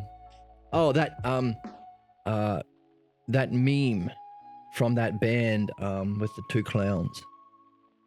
Insane Clown Posse. They have that meme. Magnets, how do they work? I don't understand how magnets work because we are simple. Not simple in the one-self way, but we don't want to read about how magnets work. Or we have a deeply held, unsuspected false belief that you can't understand magnets because understanding is bad. So they have a song, How Do Magnets Work? It Must Be a Miracle. Now, people make fun of that because almost everyone realizes you can understand magnets. It's like primary school stuff. So the Dunning-Kruger effect is the least wise people, in the true sense of wisdom, will claim more is unknowable and ununderstandable, and be more confident in that assertion. So if you're the sort of person who is told that even obvious things can't be understood or known because that's your upbringing, hey, maybe you're in the best position because you have a lot more material to learn this on. And maybe you have this position because your soul is developed enough to be able to investigate all the levels of rejection of understanding along the way. I don't know. That's a good question. Socrates often talks about, hey, sometimes what seems like really negative things, like not fitting in with your religion might turn out to be the best thing for you, because then you can discover philosophy. But if you were tied to the belief that you can't understand the self, you just have to believe, then you wouldn't. So being rejected by your whatever religion or cult you grew up in might have been the best thing for you, even at the time, if at the time it seemed like it was horrible. So I can ask the same question. If I was told that all of these things are unknowable, maybe this is actually best for my soul, because it will allow me to address this network of beliefs that cause the formation of this false belief.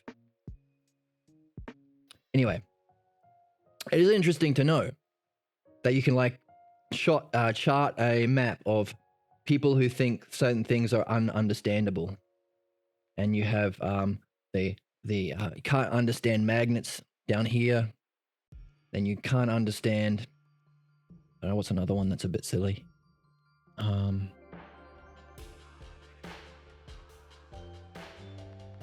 Oh yeah, flat earthers. You can't understand how the earth is round. And then you have all the way up here, you can't understand enlightenment, and then those who do, and then those who say, well, you can't understand the oneself, and then those like Parmenides and Socrates who do. But it's kind of like a mountain.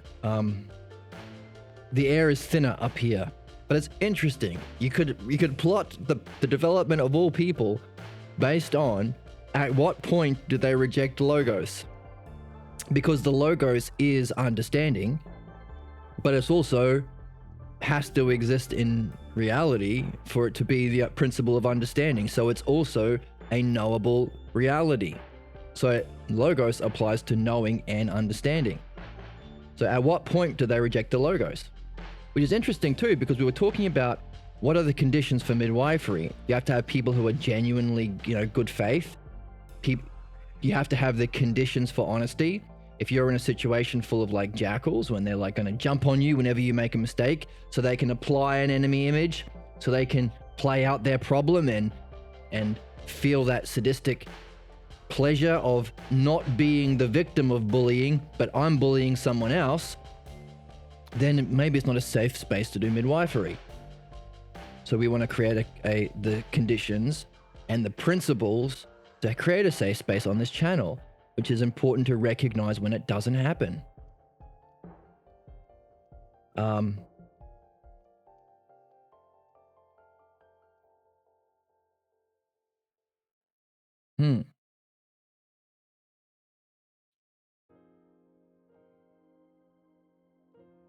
So, what was I talking about that?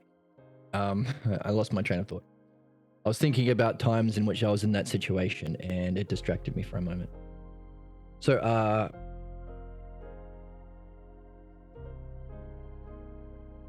right. So, and one of those principles we do employ, because it can be hard to recognize, because people don't know they're doing it often. Sometimes they do. People who are just there for the coffee and cake. They like to be part of a group, but they're not actually interested in midwifery. But, who cares? That doesn't mean they're going to be necessarily bad.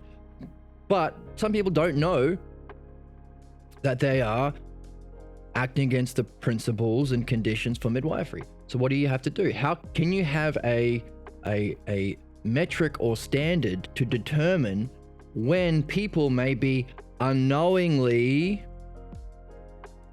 creating the conditions for their pathologos or their problems, or simply shutting down the logos which is needed for philosophy and midwifery? How do you know? Well, that's a good question. Thank you, Jed, for asking it.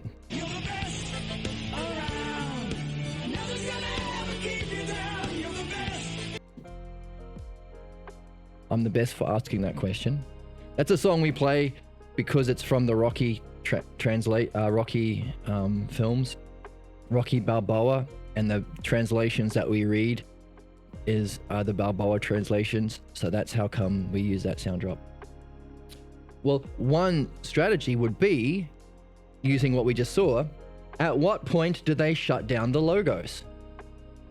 when you want to understand magnets, when you want to understand society. Hey, no talking about politics at the dinner table. Why? Because there's no understanding. It's just opinion. And what do you do with opinion? You just fight. And I don't want fighting at my dinner table. But hang on a second. You don't have to fight if it's understanding. If there are principles that are true, that are understandable and knowable, confirmable in direct experience of enlightenment or the metaphysical experience of nous or being. No, there's no such thing. So therefore it's only opinions. And what do you do with opinions? You fight and you kill people and you debate. And no one likes that. So of course you don't want politics at the dinner table. But some people think, well, that's crazy. You are a political person. You are living in a society at all times. Every single minute moment of your day is influenced by the political system you're in. And if you want to help others, then if you want to address the causes of problems that your loved ones and friends are in, then that's a political question. So of course, it would be absurd to reject the logos here because it's so meaningful. Anyone who says, don't talk about politics, have a block of the logos here. So long as when they say don't talk about politics, they mean understanding, not just opinions and debate. Understanding. But then you keep going, well, okay, maybe they admit there's such a thing as being or enlightenment, but no logos there. So one way of determining a level of block is at what point does your stop the logos kick in, which is why philosophy is so essential to be doing as a human being and alongside midwifery. They're complementary because the logos, the philosophy, is literally the development of the whole thing. You start here. There's only the physical, or maybe you're nihilist. There's nothing meaningful, or you're black-pilled or doomerish. Yeah, very easy to start there in this human world, where we all act as though there's no meaning. And it seems like we're not learning from anything. And the rich are getting richer, and that just means more oppression. And the minimum wage hasn't increased in 20 years, even though the cost of rent has like quadrupled. So we're all being screwed. Yeah, it's easy to start there, but you need to climb the ladder of realizing, oh, actually, there's a reason for that. Or actually, we're here to learn about that. Or actually, we can go beyond, why was I even incarnated? Well, what's the nature of reality? What's the nature of the self? You can climb that ladder. That's philosophy. You start in the physical, at the bottom of the ladder, which means you have the potential to uncover every block. And by the way, if the cause of your pathologos is ultimately something about the self, knowing the self, understanding the self, So notice the word self all the way through there, understanding the self, experience of the self, knowing the self. These are three kinds of things related to the self. Three different things, by the way, experiencing, understanding, and knowing. Does knowing involve both? There's a question for you. So if that's the cause, if the cause is a false belief about self, then every level that you go will surface an aspect of your problem. Meaning you can address some aspects. Oh yeah, okay. I was never able to understand magnets, but I was able to overcome that aspect of understanding is stupid or impossible. So I can learn magnets. Now I'm a physics teacher. That's my goal. That's where I'm out. But there are all these other levels of or you have not reached the cause of your problem, what you're here to address as a human being, the false belief about self and reality you're carrying. Meaning, you can't just have your goal to be a physics teacher. It has to go beyond that. Otherwise, you're just cutting off a tentacle, but you've got your Cthulhu, multiple tentacled sea creature villain still there. You've just cut off one of his arms. And by the way, if you cut off one of his arms, his other arms are going to grow stronger. So you'll find your same problem unable to express itself in blocking you from becoming a physics teacher, maybe expressing itself stronger in another idea or another aspect. Your illness, your relationships. because your soul or your daemon or reality or the self is saying, hey, you're here for a reason. I'm not happy with you carrying this false belief about yourself. It's unjust. We do not support injustice. All human beings are like that. We don't like injustice. We don't like when someone kicks a puppy. We don't like when there's wealth inequality. We don't like when there's genocide. That's why we protest these things or do our best to change these things. But that's also our soul or our self, an aspect of reality. It does not want injustice. And what's the greatest injustice? The false belief you're carrying. That's why you're here. So you have to be doing philosophy in a complementary way to create the conditions for you surfacing your blocks, which is cool. Because philosophy is awesome. It affects the way you understand things, which affects the way you see things because you level up and you see through your understanding. It affects your way of being, it affects your way of functioning, and it allows you to reach the highest stages of bliss, enlightenment, knowing, nous, and maybe even have questions about that, not just go into it in greater depth, but beyond it. And maybe even integrate that experience, understanding, and knowing the things that are rejected here, into your everyday life and your conversations with your pals over coffee. I need to upgrade my coffee because it's cold and it's empty almost. And when I say coffee, drink some coffee. You might be able to integrate all that with your way of relating to your friends in an awesome, fun, cool, interesting way to have interesting conversations and address the blocks you have to become free and happy and affect your soul in a development way and maybe even meet them after this life in that sixth dimension Socrates is talking about going to, because he's done his work to meet him and other good people, he says better men you'd find around here, to be fellow adventurers and guides on a even greater journey, having escaped not only the chains of your problems and suffering, but the prison of reincarnation, as said in the Phaedo. So that's why philosophy is awesome and rad.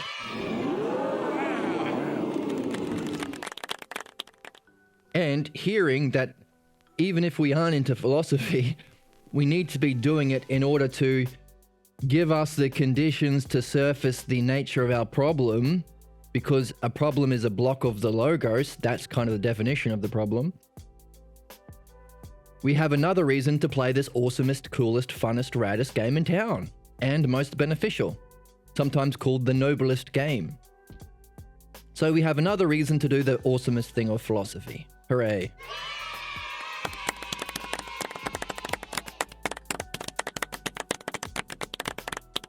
So whenever that voice comes up and says, hey, you're wasting your time. You can't know the self.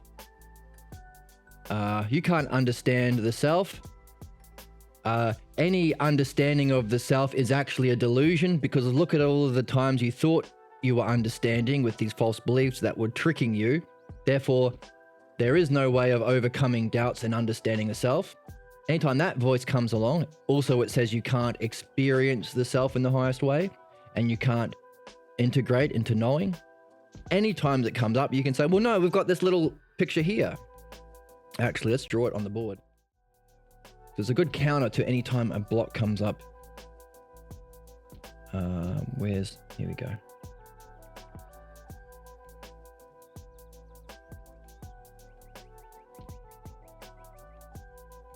So anytime that comes up, we can say, hang on a second, buddy, here is a line,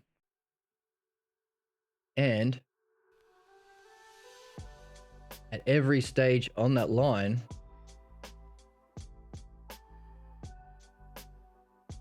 we will surface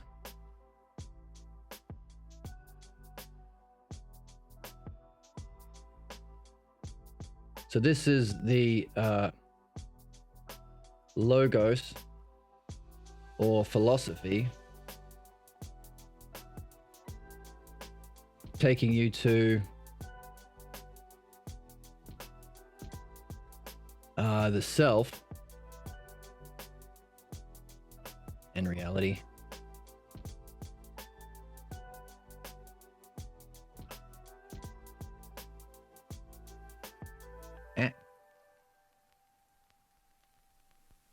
reality.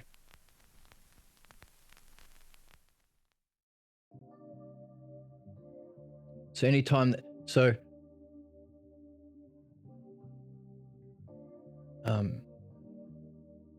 it's therefore necessary. Let's undo that.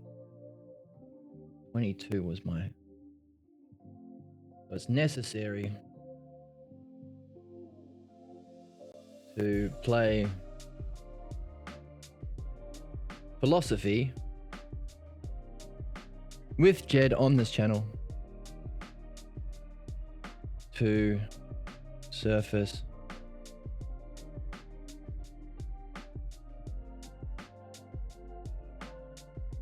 the root and cause of your problem and all problems to become free and not suffer its various manifestations, because you don't want to just reach this level and have it manifest stronger over here. Necessary to play philosophy to surface the root cause of your problems and become free and not suffer its various manifestations. Also, our reason for being alive as a human being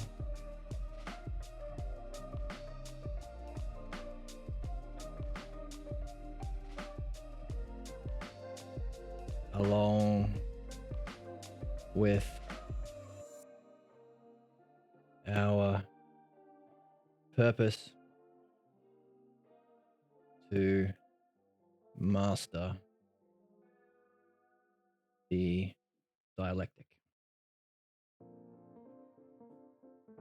So this second part here, you might not understand without the background of philosophy and our reading of our other texts, but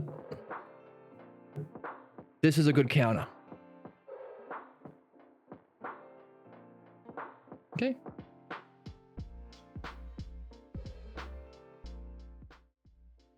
So carry that with you. Hurt my neck a little bit. So why are we talking about that now?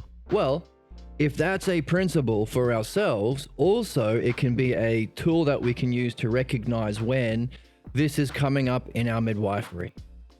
With ourselves, with the group, with others. Because these are unsuspected false beliefs. So you might be doing well, progressing through the logos in midwifery. You're addressing this problem. You're addressing that problem. Let's give it a bit. You're addressing this problem. You address this problem. You address this problem. And all of a sudden, here is where the person or the group or the midwife says, shut up. Shut up. Ah. Shut up. Or no more. No more logos.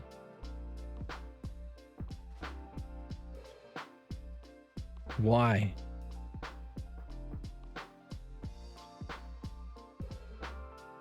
Well, if it's a principle that the further along this chain of the logos you go, the more likely it is to surface your problem, and every human being is somewhere along this, then we have to have integrity and realize, oh, this is going to happen for me. I'm going to be like, you can't do midwifery past this point, or you can't understand past this point, or there's no way of going forward, or something like that, or you're just a heathen, or you're a sinner, or anything like that. Oh, I want to punish you, or I want to gang up on you, or I want to join in and mock you with my friends. All of these various ways of attacking, excluding, mocking, chastising, casting out. By the way, all of these things we'll read in the text are signs of our problem that we have to look out for. But all of these ways can be universally understood as shutting down the logos at a certain point. And because we're all human beings, we have to recognize, when does this come up for us? Why? Because to have integrity is to follow the principles. So when this happens for me or you or anyone else you're doing this with, we can say, oh, I know there's a principle. That's what a law is supposed to be for. Right? Whenever it happened to anyone. So we don't like it when rich people somehow don't follow the laws. Why? Because that's what a principle is for. So we can recognize when our own desire or urge or that inner voice, the negative daemon maybe, comes up and says, hang on, no more past this point. You can't understand magnets. Or you can understand magnets, you can't understand problems. You can understand problems, but you can't remove all problems. You can remove problems, but you can't understand the self. Whatever level it is evidence that the pathologos is surfacing. And so whatever principles we're using in midwifery to address pathologos should be employed at that point. For the group, for the midwife, for whoever is coming up and saying, no more understanding. Go to prison, go to the internment camps. Let's all make fun of them. And there's cultures based on that. Like conservative culture is, look how cool and smart I am because I can shut you down. Let's all mock this guy. Ha ha ha ha. Let's all gang up on our anti-logos way of being. Or what's a meme culture? Internet culture. Somebody says something profound or important, and everyone's like, oh, let's all bind together with our shared ignorance and say, oh, are you okay, bro? Are you right, bro? Or something like that. Like implying wrongness or illness or sickness or otherness that everyone else can gang up on by silencing the logos. So we can also recognize internet trolls or caustic internet culture. Or any internet culture, any it doesn't have to be internet culture. It can be a cult or a group or religion or an ideology, anything that says no logos. No logos is evidence of a problem. And if there's a principle called midwifery where you address those problems, that's not to be chastised. You don't say, hey, you okay, bro, to the guy saying you're okay, bro, back to you, because that's just my cave versus your cave. There's no logos there. That's just fighting and petty juvenile nonsense. You say, oh, here is an opportunity for you to do the midwifery on why you are shutting down the conversation here. Why here and no further? Now, from spending a lot of time with Pierre Grimes myself, I have heard him mention often, you can only midwife somebody up until the point that you have reached yourself. Which is why it has been difficult to do midwifery in the highest level, because the only person who was alive, who was way up here, was the man himself.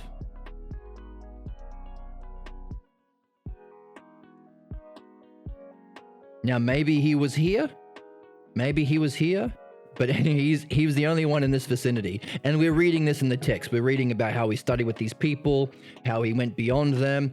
Only one of them recognized the need for the logos. That was I think it was my own bong. We remember that because he always brought his own bong to parties. Here is my own bong. He has a different name when he became Hope of Buddhism, of Korean Buddhism. What's he called? Let's get his name right. Yes. We drank tea together, talked about, okay. My own bong. Whoops, that's not a highlighter. My own bong. The patriarchal Dharma successor to the venerable Hugh Ann.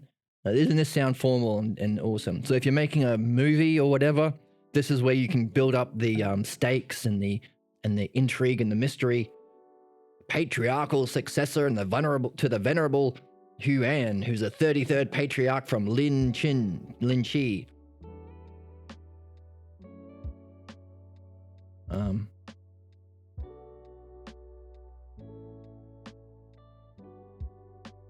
Oh, and Huan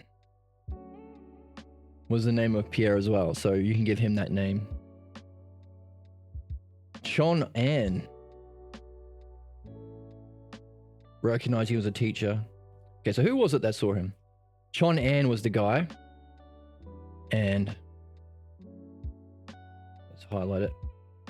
So Chon An, who later was given. So Chon An became my own bong. Chong An. So, how do we remember that? Well, there's that famous comedic duo from the 60s in America, Cheech and Chong. Well, you could also call them Chong and Cheech. And they always were fun at parties because they were known as stoners, and they would always bring my own bong. We like to have fun when we remember things. So, he awarded.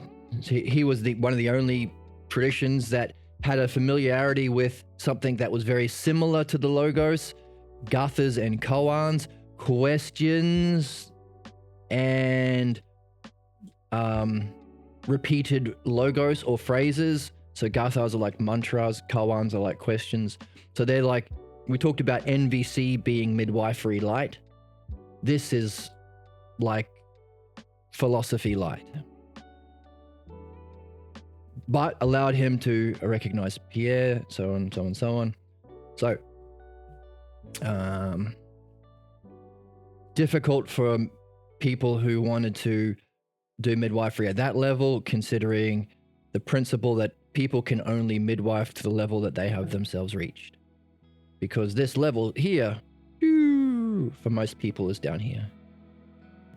NS people, a bit higher maybe. People who were reading, formed the society, started by just benefiting from Pierre's midwifery, but then later decided they should learn to become midwives themselves.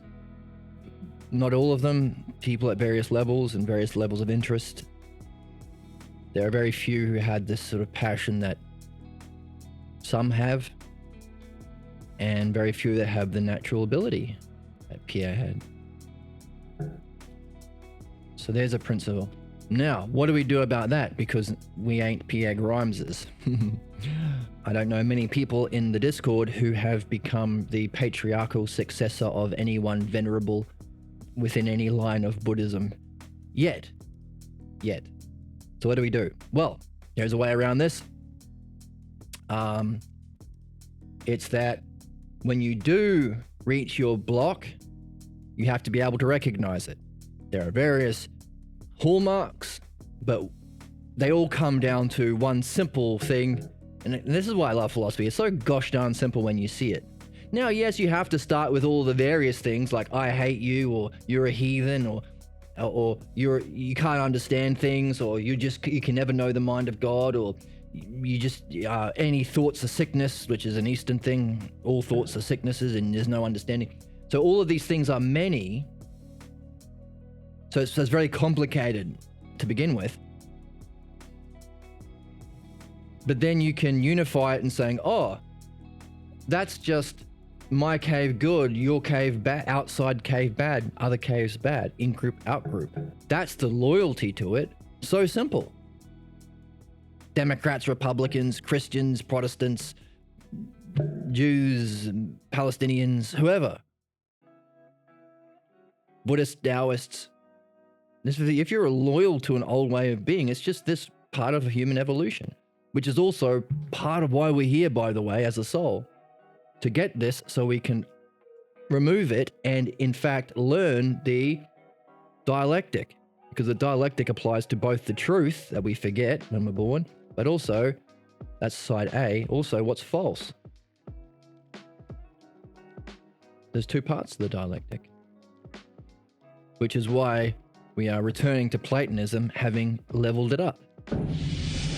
Because Plato didn't include this. Socrates did, and so on. Anyway. So it's very simple. In your cave, good. Different caves, outside caves, bad. equally so, we can find a whole bunch of things here like, oh, I can't talk to you, or you don't understand, or you can't know God, or God is a mystery, or understanding is the devil, or you just have to blindly obey. All these sort of things. There are many different ways to shut down the conversation. No politics at the table. Magnets, how do they work? It's a mystery. Magnets, how do they work? Magnets, they're flibbity-jibbity nonsense. Magnets are flibbity-jibbity nonsense, right? Can be very confusing until you realize that, hey, they can be all unified with one word, logos. So all of these traditions that reject understanding, no logos. All of these ways of shutting down dialogue and conversation, no logos. The reason why punishment is bad is it no logos. Violence is bad because it creates the condition for no logos. The safety, the meeting your physical needs, the feeling of support, the honesty, all these are gone when you introduce violence or punishment, some even rewards in cultures. Rewards and punishments, no logos. Very simple. And what are we here for? The logos.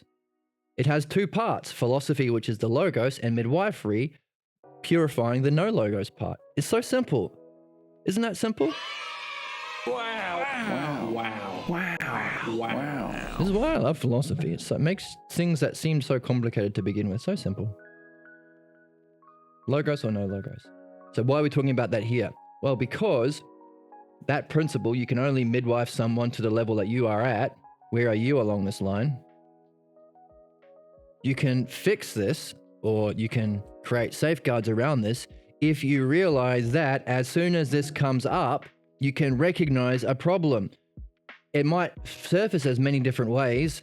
I hate this person, kick this person out, tell him to shut up, he sucks, let's all gang up on him, etc., etc. There are many, and I have experienced most of them because I love this and I want to go all the way. That's why I'm doing this channel. I love it so much and it's so rad and awesome. That's why Owen Wilson's whole family are here. Wow. He has a lot of brothers. Wow. Because I invited them all because I think that they would all love it. You can have a barometer, doesn't matter how it's going to manifest, by this word here. Are you shutting down the logos? And whatever way it is, who cares? You're ganging up, who cares? You're mocking, who cares? You're bullying, who cares? You're shouting over someone, who cares? You're telling them to shut up, who cares? You're trying to kick them out, who cares? It's all the same thing. No logos. So what? So easy barometer. And what do you do when you've reached this point? You recognize it, and then you lean on principles. That's what laws are for. That's what principles are for. So can you establish principles that as soon as this no logos surfaces its head, you apply those principles equally to the rich and the poor, equally to the midwife or the pregnant party? So what happens when a midwife is saying, I'm not listening, or I'm not following, or I don't want to follow, I'm not following is fine so long as they want to understand. You apply those principles. So that's a question. How do we establish the principles that you then reflect on the block? That's part of the game. Oh, do you notice that this is happening? Let me ask you the questions. What's that state of mind like? What is the reasoning behind it? Where does it go? All the questions we learn as midwifery applies equally to the midwives.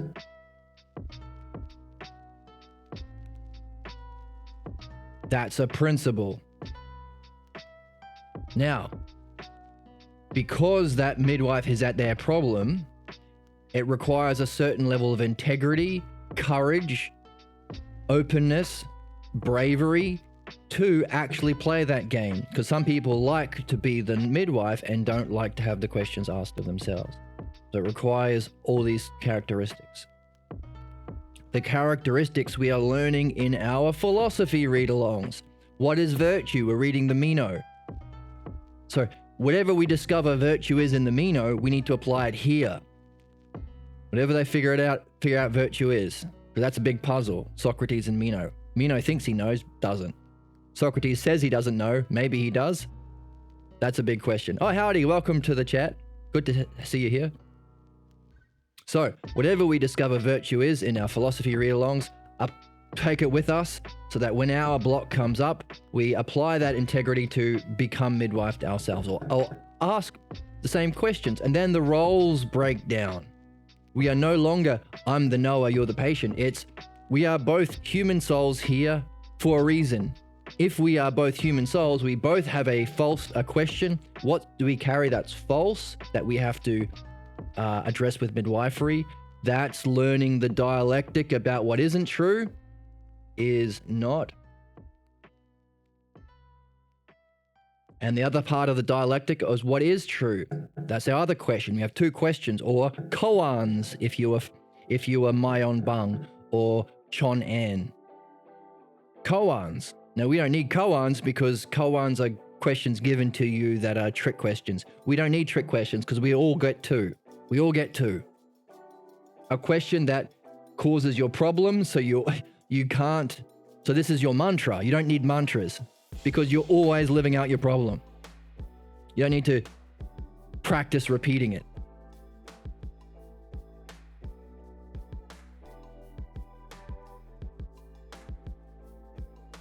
So the combination of the both. And we're all human beings. We all get a question about, what is the truth? What is truth? We all get a false idea of the self and reality, and we all forget the true nature of reality. And so in the chat, our friend is asking, what is the criteria for truth? Absolutely. That's the philosophy game. We got to figure that. We got to answer that question, share it with our friends, and you got to create a hypothesis. And structure your hypotheses or your answer, possible answer. Create many of them. Take them with you. Structure it using the dialectic. So what do you think it is?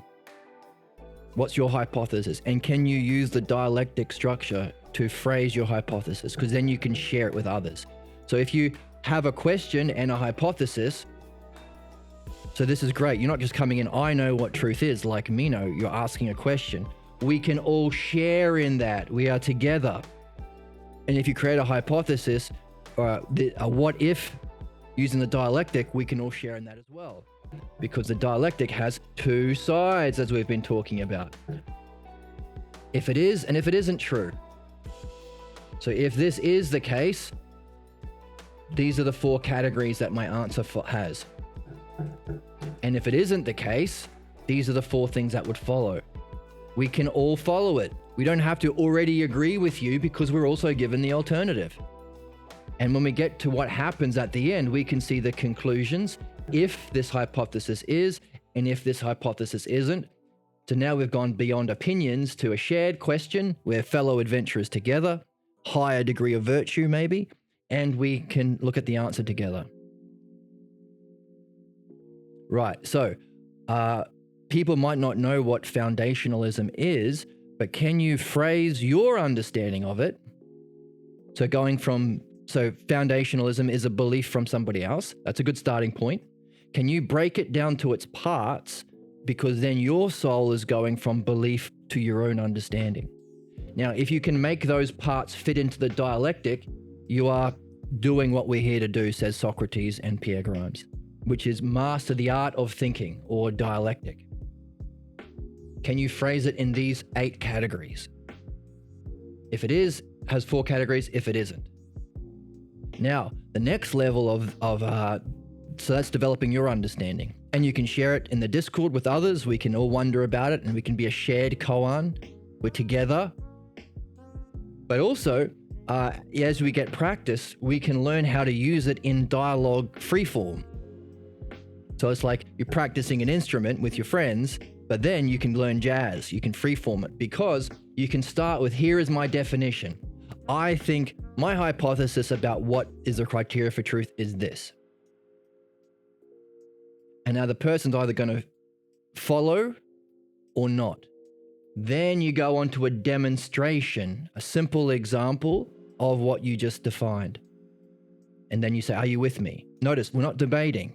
We're not just throwing things at the wall and hoping they stick. We are together. We're asking questions and answering questions together. Now, is that sufficient? Maybe not. No, I still don't follow. Okay, let me break it down into its divisions. This is what happens if it is true. This is what happens if it isn't true. If it is true, do you and me, we're both benefiting, by the way, see how it's necessary and beautiful that it follows?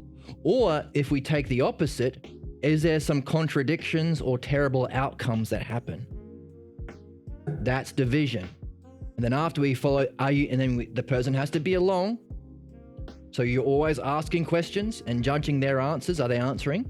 Are they being honest, or are they just trying to save face? No, be honest. It's okay to not follow. We can break it down further. It's not about owning you in a debate.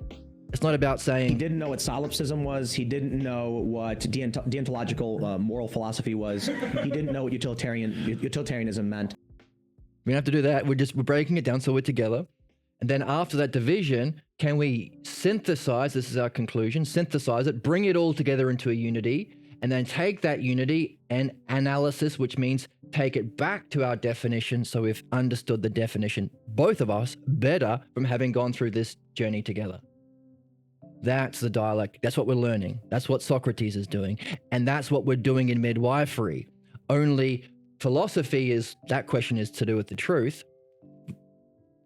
Midwifery is what isn't true. Why do we believe the false beliefs about ourselves and reality that limit our ability to do this, to master the logos? That's why we have to be doing philosophy, what is true, what is the criteria for truth, as well as what is the criteria for what appears to be true, midwifery and philosophy together. That's what we're learning together. Fantastic questions. Thank you for sharing them. I think the difference between debate and conversation, debate is rhetoric, doesn't know X. I prefer conversation. Absolutely. So fantastic that you prefer conversation. I hope you join the Discord. What we're doing is learning the art of conversation in philosophy. This takes practice, takes time. Maybe it takes 40 years. I don't know. But in midwifery, we're doing this part. But also it's the same stages flowing of conversation. And as we learn the art of conversation, we can say, okay, what if dialectic is? But you also said there's a difference between that and debate. Everything you learn, because we're also trying to understand what dialectic is, so we're trying to define it. We're trying to practice it. We're trying to practice it in everything we do, even our problems. And then after we do the practice, ourselves or with our friends in the Discord or on chat, can we reflect on what we did and learn more about the process as a whole? But also, hey, understand what it isn't, what you're calling debate.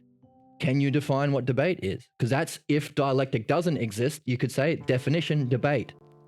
How does that function or demonstrate? What if you had debate in all areas, in society, in politics, in school? What if it was just based on what if dialectic doesn't exist? What if there is no truth, it's just opinion that you debate about? And then after seeing those divisions, can you synthesize it and then take that conclusion and analyze it back on your definition to create an even deeper understanding of debate? So you come back to the start having improved where you began with. And that was our question from the beginning of today. If everything is from the oneself and we go through becoming a human, where we learn both A and B, this false question about what the logos isn't, and this question about what the logos is, why? Only to return to the self? But if we go back to the beginning with a mastery of the art of the dialectic, because we are always given question one, the false belief, or side B, and question two, we forget what's true, and we only do both things by using the dialectic, we end up with a mastery of what side B, we end up with a mastery of side B of the dialectic and side A of the dialectic, which is both sides. So wherever we go, whatever reason we have for being human, the only thing we can take back with us, according to Socrates, is our education and nurture, which is this. This is education and nurture. This is the practice of philosophy, according to Socrates. then what's the significance of returning back to the higher levels of reality, having been human, having addressed both side A and B, and the way of addressing it is the dialectic? That's what we're reading. And therefore, Pierre is saying, so we're returning back to Platonism, but we're going back to the beginning with an improved understanding. Because Plato wrote books about side A, how do we use the dialectic to reach the truth? But what we are doing in midwifery is adding side B. How do we apply that same conversation style to side B? To, first of all, become free of our problems, but second of all, to become midwives ourselves. So not only are we freeing ourselves from our individual problems, we're doing our work as incarnated souls to master the art itself. So wherever we find ourselves, we're incarnated on a different planet, different species, different light years in the future. Well, light years is distance, but many years in the future, or a different dimension. We can still play the same game. The dialectic on what's true, and the midwifery, the dialectic on what isn't. Isn't that cool? I think it's rad. I hope you think it's cool. So what? Well, if we are to master this art and we are human beings, we also have these two, which means at some level, whether we're a midwife or a pregnant party, our block is going to come up. Which means we have to apply these principles. Yes, Socrates did put a ton of work for philosophy. That's pretty much where we're going back to. We're picking up where we left off with Socrates. And only in the last 5 or 10 years have we had the actual translations of the original Greek. So all of these puzzles that Socrates left us, because he was freaking amazing at the dialectic and at teaching, he gave us puzzles. He didn't just give us all the answers. In fact, in the Meno is saying, I want answers, and Socrates is saying, I don't know if it's going to be great if I just give you all the answers. So Socrates left all these puzzles that we have never, ever been able to discover until the last 10 years. Because the Balboa translation that we have has the actual Greek, and every word is significant. Every word hides a puzzle. He wasn't getting paid by the word. So that's why we have this channel. That's why we read so carefully. And so if you join on YouTube, you can go through it with us. And if you're watching along on YouTube or Twitch, we are in the Meno right now. At the time of the recording, Meno is saying, Socrates, can you give me the answers? And he's going, what? Even a blind man can tell me that, would be able to tell that you're good looking, because you're being a bit of a petty tyrant, buddy, demanding answers from me and not learning the art to figure it out for yourself. My job as a teacher is to give you puzzles and questions. Pay attention. And the reason only even a blind man can tell you're good looking is because only really good looking people can get away with doing that sort of thing. Like a spoiled brat. Literally, he said that to him. So a kind of charming way of like letting him know it's not just about answers. And that's why we have this soundbite. And we dance.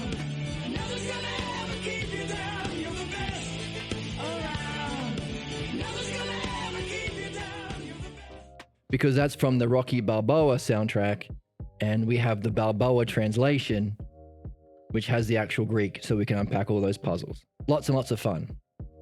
And not only is it lots and lots of fun, this understanding that you only surface your problems the further along this line of mastering the logos that we have here, this line here of mastering the logos, means that you have to be doing philosophy. So not only is it the most awesome and fun and interesting game, all of our popular media, like Sherlock Holmes or murder mysteries or crime podcasts, they're all about solving puzzles, but they're fake puzzles. Who did the crime? Philosophy is the real puzzle. And how we solve those puzzles is learning how to read the text. So it's the most awesome game, but also we level up and improve. So like an adventure game or a video game, we are leveling up and improving. Where's my colors? I need more colors down here. Okay, let's find green. So everything we learn about an adventure game in other media, leveling up, improving our seeing. So like if you're a thief adventurer or a rogue, you improve your levels of understanding traps, and then you start to see it in the world. We do the same thing, but with truth and beauty and justice and souls and selves. It affects how you function and see in the world, because you see through your understanding. So we're leveling up. So it's awesome. So we're going even beyond Kant and Hume, because they're in the Latin tradition, the modern tradition, which was physical. Philosophy is specifically about the metaphysical, or the realm of being. But don't just believe me. Jump in and join the dialogues and see for ourselves. Can we even, and by the way, if Socrates is giving us the paradigm or model for understanding, can we use it to recognize where, on this level of logos, where does Kant and Hume drop off? At what point does Kant and Hume say, no logos beyond this point? And they both do, by the way. And we can use our model of midwifery to look at the logos they use to reject the logos. At what point does Kant say no further into the realm of being, and why? What does he say? Does he bring up something to do with religion? Does he bring up something to do with his family? So that's why we're doing Socrates and midwifery, because it gives us the paradigm that we can apply to everyone, and everyone is somewhere along this line, even if they're Kant, even if they're Hume. But we can understand how far up the logos did they get, and when they did hit their block, what was the cause of their problem? Now, what we are saying too is the same thing applies for midwifery. Why? Because at some level, as midwives, we will ourselves be going along here, and at some point we will say no further. You can't understand this. Or this isn't a pathologos, this is just the way it is. Famously, there's a story where Pierre goes to England and talks with another group of Platonic philosophers, and they don't do midwifery because it's not in Plato. But they're having blocks, of course, because you need midwifery along with it, because midwifery is the dialectic applied to problems. Anyway, one of the problems the individual person recognized was he wasn't being honest about when he was sad. And it prevented him from sharing the logos. No logos when you're sad. And there was a culture around that in England called stiff upper lip, which means like if you're sad, sometimes your lip goes like this. Or I can't do it. Stiff and go, I'm sad. But there's a British saying that means that says stiff upper lip, which means don't be honest about your feelings if you're sad. And he recognized it was a block that prevented him from being honest about puzzles he had in philosophy, and also manifest division. Remember, it's all in the dialectic. It's also dividing it itself up into, let's use a different color. It's also dividing itself up into other areas of his life, the stiff upper lip. But famously, everyone else there, who are all British, said, no, that's not a pathologos. Get out of here with your midwifery stuff. Why? Because they grew up in that tradition. They're all British. That's the way it is. That's what it means to be manly. No emotion, stiff upper lip. So what? So we have to recognize, even if we're not the pregnant party, there'll be somewhere along the line where we say no logos.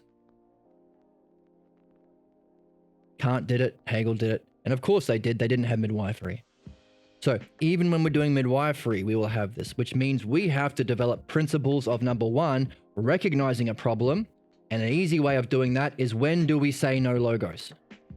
However way it is. No talking, you're too ugly, your ears are too big, let's all gang up on you, let's all mock you, let's tell him to shut up, let's kick him out of the group, all that kind of crap. And I have seen all of it happen, which is a puzzle for me. How come? So, and which is another difficulty with midwifery. When Pierre was alive, he was way up here, somewhere around here. So, everyone wanted to be midwifed by him.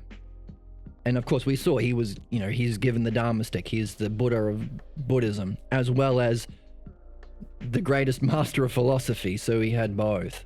Well, it's really the same thing. So it was a synoptic vision, as we saw in the text, a unified vision, understanding or philosophy, and enlightenment or spirituality, all the same thing. It's all Parmenides. It's all the logos. So everyone wanted to talk to him, which raised its own problems, but he unfortunately died earlier this year. So what do? How do we get there if there aren't Pierre Grimeses around? We recognize that even as a midwife, when we hit our block, we have to have integrity, everything we're learning about virtue in the book, in the Meno, in the other text, so that we can equally ask the same questions of ourselves. Which is what? At what point did my block come up? What words came up? How did it feel? Because there is a history or a division for that state of mind in my life. So this is important. We have a standard, logos or no logos. We have to have integrity. And if we realize that everyone is going to have it as a midwife too, we are in it together. And that's what we've been doing in chat today. Someone comes in with an understanding. So you fit, our friend in chat, has some level of understanding, got some background in philosophy, he knows some big words. But normally we would say, this is my level of understanding. You either disagree or you don't. That doesn't get us anywhere. We talked about how do we become fellow adventurers. I'm looking for someone to share in an adventure. Can we share our level of vision and level of understanding of our vision as a question? That was point one. And we have vision and understanding as the two rungs of the ladder. Bit of a mess here, but this is the ladder we climb up. This rung is understanding. This rung is states of mind or vision. What vision of reality have you experienced, and what understanding do you have of it? By the way, your understanding helps you to remember it. People have in dreams or drug trips or meditations or before they were even born, they've had different experiences of those higher levels of logos and reality, but it's our understanding that helps us remember it. So what's your level of state of mind and understanding up that ladder? But if you phrase it as a question, we can share it. We can all share in wonder. Just like we're saying about being a midwife. You're also on the same adventure. You're a wizard, Harry. And the second thing we talked about today, using Fit's question, was how do we create a hypothesis that we also can be in on? Because if he has a question, which he already came in with a question, so we already know he's somewhere, higher up this ladder than people who are just like, this is my belief, take it or leave it. And if you'd leave it, I'm punching you. No, he's into question, so he's further along. But how do we create a hypothesis in a language that reflects something we can also share in? So that's the koan is the question, the mantra is the hypothesis. Now, it's not actually a mantra, but mantra is like the lesser version of it. So how can we create, using what we're reading in Plato about Socrates, using the logos and what we're reading here, how can we use the logos, so we're using a shared system of terms, language, from someone who has mastered it, Socrates and Pierre. How can we use that to phrase our hypothesis in this? So we can also share in that as fellow adventurers. Because everyone's going to be at some level along here. And also, we're all together learning this. This is our big question, because it's the same structure you apply to both. Our problems and the truth. So not only are you sharing your level of understanding in a way that can be carried by both of us, all of us, but we're also, all of us, practicing the dialectic, which is an even higher goal. So that's how we play. And it also applies to midwifery. Can you recognize your own block when it comes up? And can you have the integrity to ask the same questions in the same structure that we're learning to yourself? Otherwise, there is a principle that Pierre talked about. You can only midwife someone up to the level of development you're at unless you are following these kinds of principles. And that's made as a statement because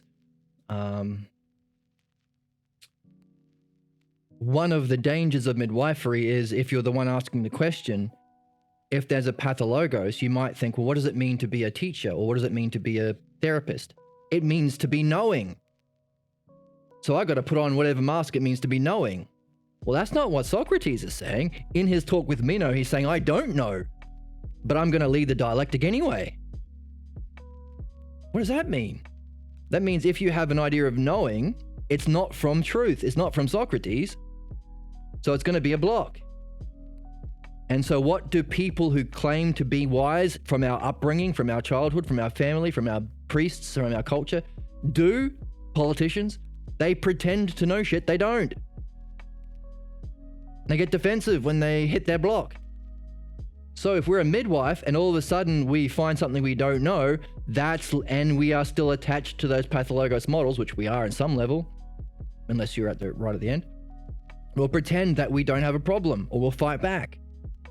Or we'll think, no, I can't have a problem, because to be a midwife is to know everything. Because that's what, if you don't know, the police get you. If you don't know, you get a bad grade. If you don't know, you get voted out of office. You get all these punishments assigned with being honest and not knowing. Our society is about pretending to be wise and bullshitting our way. That's what it means to be a grifter. Hey, you don't get a doctorate in philosophy unless you claim you know everything. Bollocks. It's not true. It's our culture, but it's not true. And it's going to get in the way of this. So long as you recognize that, then when you hit your block, you'll be like, oh, okay, I don't have to know everything. I just got to be open and curious and seek and follow the principles, the dialectic. And that's the game we're in. So that's a little aside from my own personal experience, from my own work with Dr. Grimes myself, from the understanding of these principles, applying these principles, demonstrating what we're defining here. That's really cool to be aware of. And it gets us out of the problem of you can only midwife someone to the level you're at. Doesn't apply if you're following the principles as fellow adventurers. And the same thing applies to our conversation today with UFIT and with philosophy. And sometimes people come in with that way of thinking.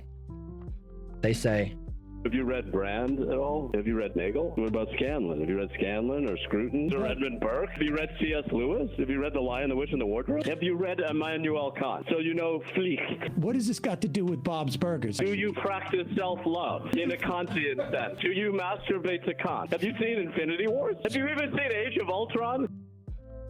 So sometimes people come in and because of their upbringing and their training and the way the institutions work, that's what they teach philosophy as. Can you drop some big names? And that makes your opinions right. It's nonsense. Kant's wrong. Hegel's wrong. Hume's wrong. Pflicht is wrong. Infinity Wars is wrong. And unless you know the paradigm, you don't know where they've gone wrong. All you know is some big words that can gatekeep. They maybe you paid a lot of money to get, that you're just going to use to prove whatever opinions you already hold. But if you know the paradigm, you're free. Or you're open to be free. And you can realize where Pflicht went wrong. Where did Infinity Wars go wrong? Where did C.S. Lewis go wrong? And that's what we've been reading here. Pierre Grimes has lived a life where he met a lot of these people in real time, recognized where they went wrong, asked them questions, and they bounced. Alan Watts, he talked about Carl Jung, he talked about the guy who did Scientology, he talked about the guy who did The Hero's Journey, Joseph Campbell, all these guys, and they bounced. I don't know if he met Carl Jung, but he did point out that Carl Jung said the dialectic was important, but didn't record his understanding of the dialectic or any of his sessions, so we don't know. But he did go to cultural archetypes as standards of truth, like the British stiff upper lip would be one of those. and not the true archetypes in the realm of being. Socrates. So the question is, how far away from Socrates did you stray? So we're going back to Socrates with the midwifery, which he was actually doing. So philosophical midwifery was named by Socrates. Let's keep going with that aside under our belts.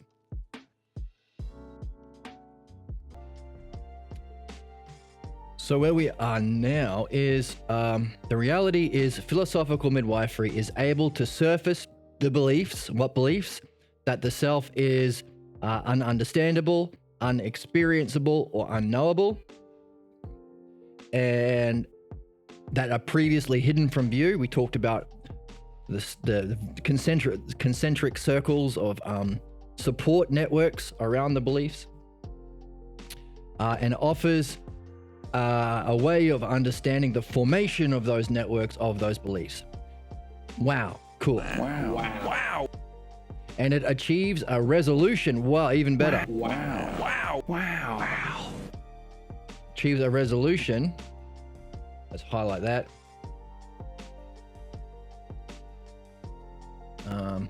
Achieves a resolution of those problems that are based on those beliefs. Hooray! That's what we're after. It's been a long walk so far, but we've gotten there. We've seen it specifically in black and white from the man himself, that not only can we surface the network of those beliefs and understand its formation, we can resolve them. There is a way of becoming free. In the Mino read-along, we had a new chatter who was talking about, he loved a YouTube philosopher called John Vervaeke. And I said, I also love his work. Obviously, he, like all people, is at some level of development along the logos based on his upbringing and his access to the Balboa texts of Socrates and everything else. But there was one particular interview he did with this man, Pierre, who passed away sadly recently this year. And they had a fantastic conversation. I really recommend it. Maybe we can review it sometime in the future. I would love to, because there's so much cool stuff happening. It's my Christmas. That video is my Christmas. It's so cool. Because of all of the, like, if you've been learning to read in this way, you can see all these different nuances and ideas and puzzles and things. Oh, it's fantastic. So, yeah, maybe as a special treat one day we'll get into that on this channel.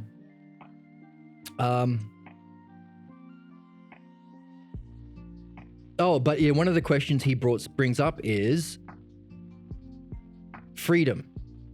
Can you achieve a level of freedom through different yogas or different spiritual traditions or different, pretty much different spiritual traditions and yogas? Yoga is just a word that means method, different spiritual yogas and stuff. And the answer was no, you can't. The answer was given, there's only one way out of all of these people that Pierre has met and read about and everything. The only way that he has ever met anyone who has been able to achieve freedom, a freedom that you can then apply in mastery of the logos for true spiritual enlightenment, has been people who've done it with midwifery. Now, we're reading why it's the case. If there is a understanding of problems, then you need to use it to understand problems. It makes sense when you say it. But if you are from this cultural tradition that argues that understanding is too weak for understanding the self, we can't understand our predicaments or problems, it's fundamental to our nature, you can't understand and know the self. If you're from this tradition, then it isn't simple, because there is no understanding. So how do you solve problems? Pray, hope, meditate, chant, dance, and just cross your fingers and hope to Buddha that your problems will go away, but they don't.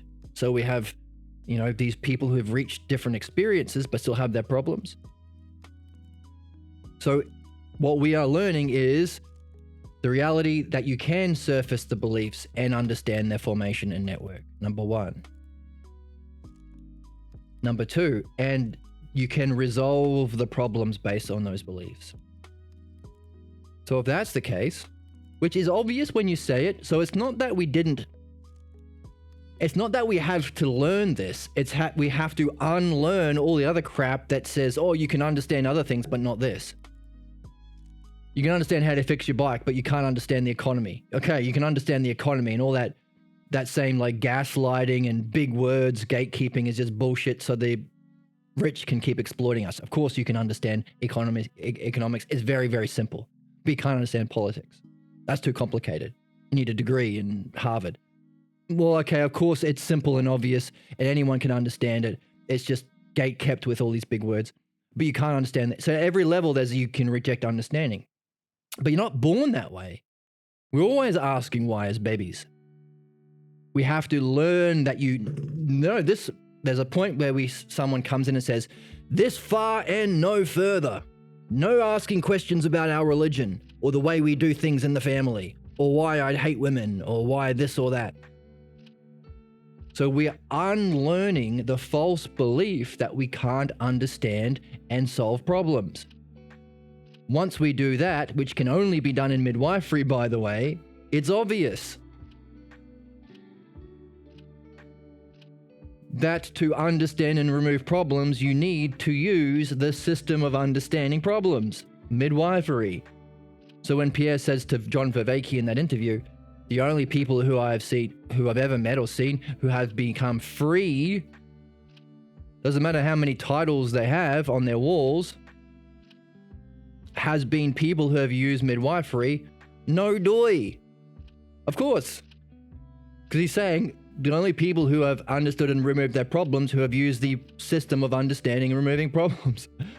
If there is a model of understanding, it should be universal. It is universal. That's what understanding is. That's why I love philosophy. It makes the simple obvious. Is that what? Yeah, that's a bumper sticker. It makes philosophy is wild and rad because it makes the obvious. No, let's try that again. Delete that. So whoever's typing this up and is going to send it to Officeworks or to print up the bumper stickers, it goes like this.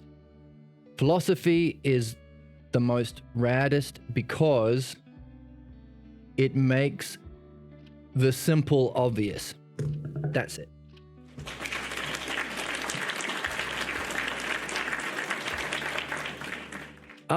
For you, it makes the obvious impossible. Why impossible? It's the other way around.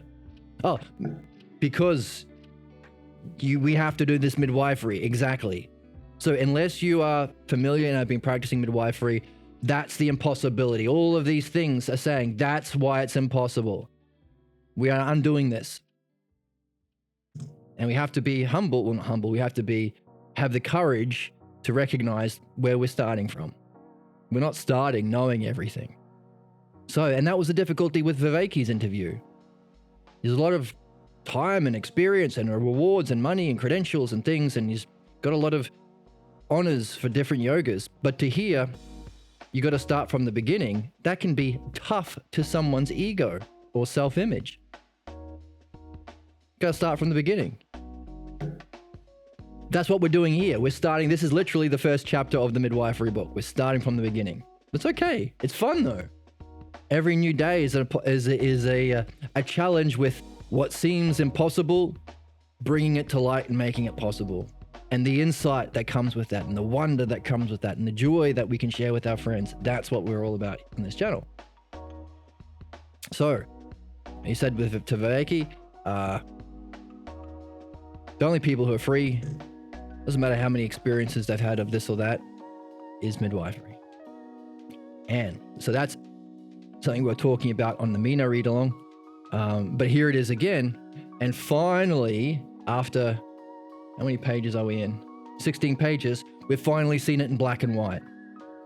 What was implied and what was our trust that began this text, we've finally seen it. What is it? The reality, it's true, is that midwifery is able to surface the beliefs that were hidden from our view and offers us a way to understand the formation and network of those beliefs and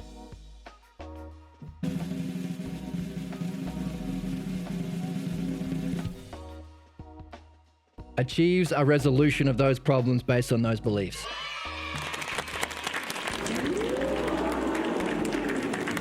Hooray. Fireworks. No, confetti. Hooray. So yeah, that's good. Ever had a problem? Ever been stuck in a problem? Ever been stuck in a problem for 20 years? Ever had the same issues with women? Ever have the same issues with money? Ever have the same issues with whatever hobby you have? Oh! There is a way of understanding and resolving those problems. Isn't that cool? I think it's cool. So, on that high point, let's call it a day for today. Good point to... Usually we end with a cliffhanger. Okay, let's find the cliffhanger before we end. Let's not end on a high. Let's end on a cliffhanger for the next episode. Thus, it can be claimed that philosophical midwifery is the art of delivering man of his false beliefs. It brings us to share a new insight into the human condition because it sheds light on the perplexing problem of just why man has achieved so much in other areas and has yet remains immature and irrational within himself. It's not understanding that has failed us, rather we who have failed to understand. All that was needed was a method to chart our way through the workings of the mind and identify the forces that seem to hold man fast to ruinous cycle of behavior. And a way of resolving those problems that lie at the basis of this irrational behavior. There is little doubt that if these claims that are made for philosophical midwifery can be supported, our confidence in reason and understanding will be justified. Accordingly, we will set out the reasoning and evidence that will show that philosophical midwifery is a plausible account of human behavior that has been confirmed in our experience. If science is the process of confirming hypotheses in our experience and creating mathematical models to understand and predict phenomena, then philosophical midwifery may be considered scientific. However, if it can be modeled, but no expression of its dynamics can be presented mathematically, then it's not scientific, but rational. Thumbs up. What does that mean? How can we unpack this? What's the significance of this? And also, it's the end of the first chapter. So, we need to unpack this, and then we need to go into the next chapter and see how he answers this question, whether it's scientific or rational, or both. Scientific and rational, or just rational.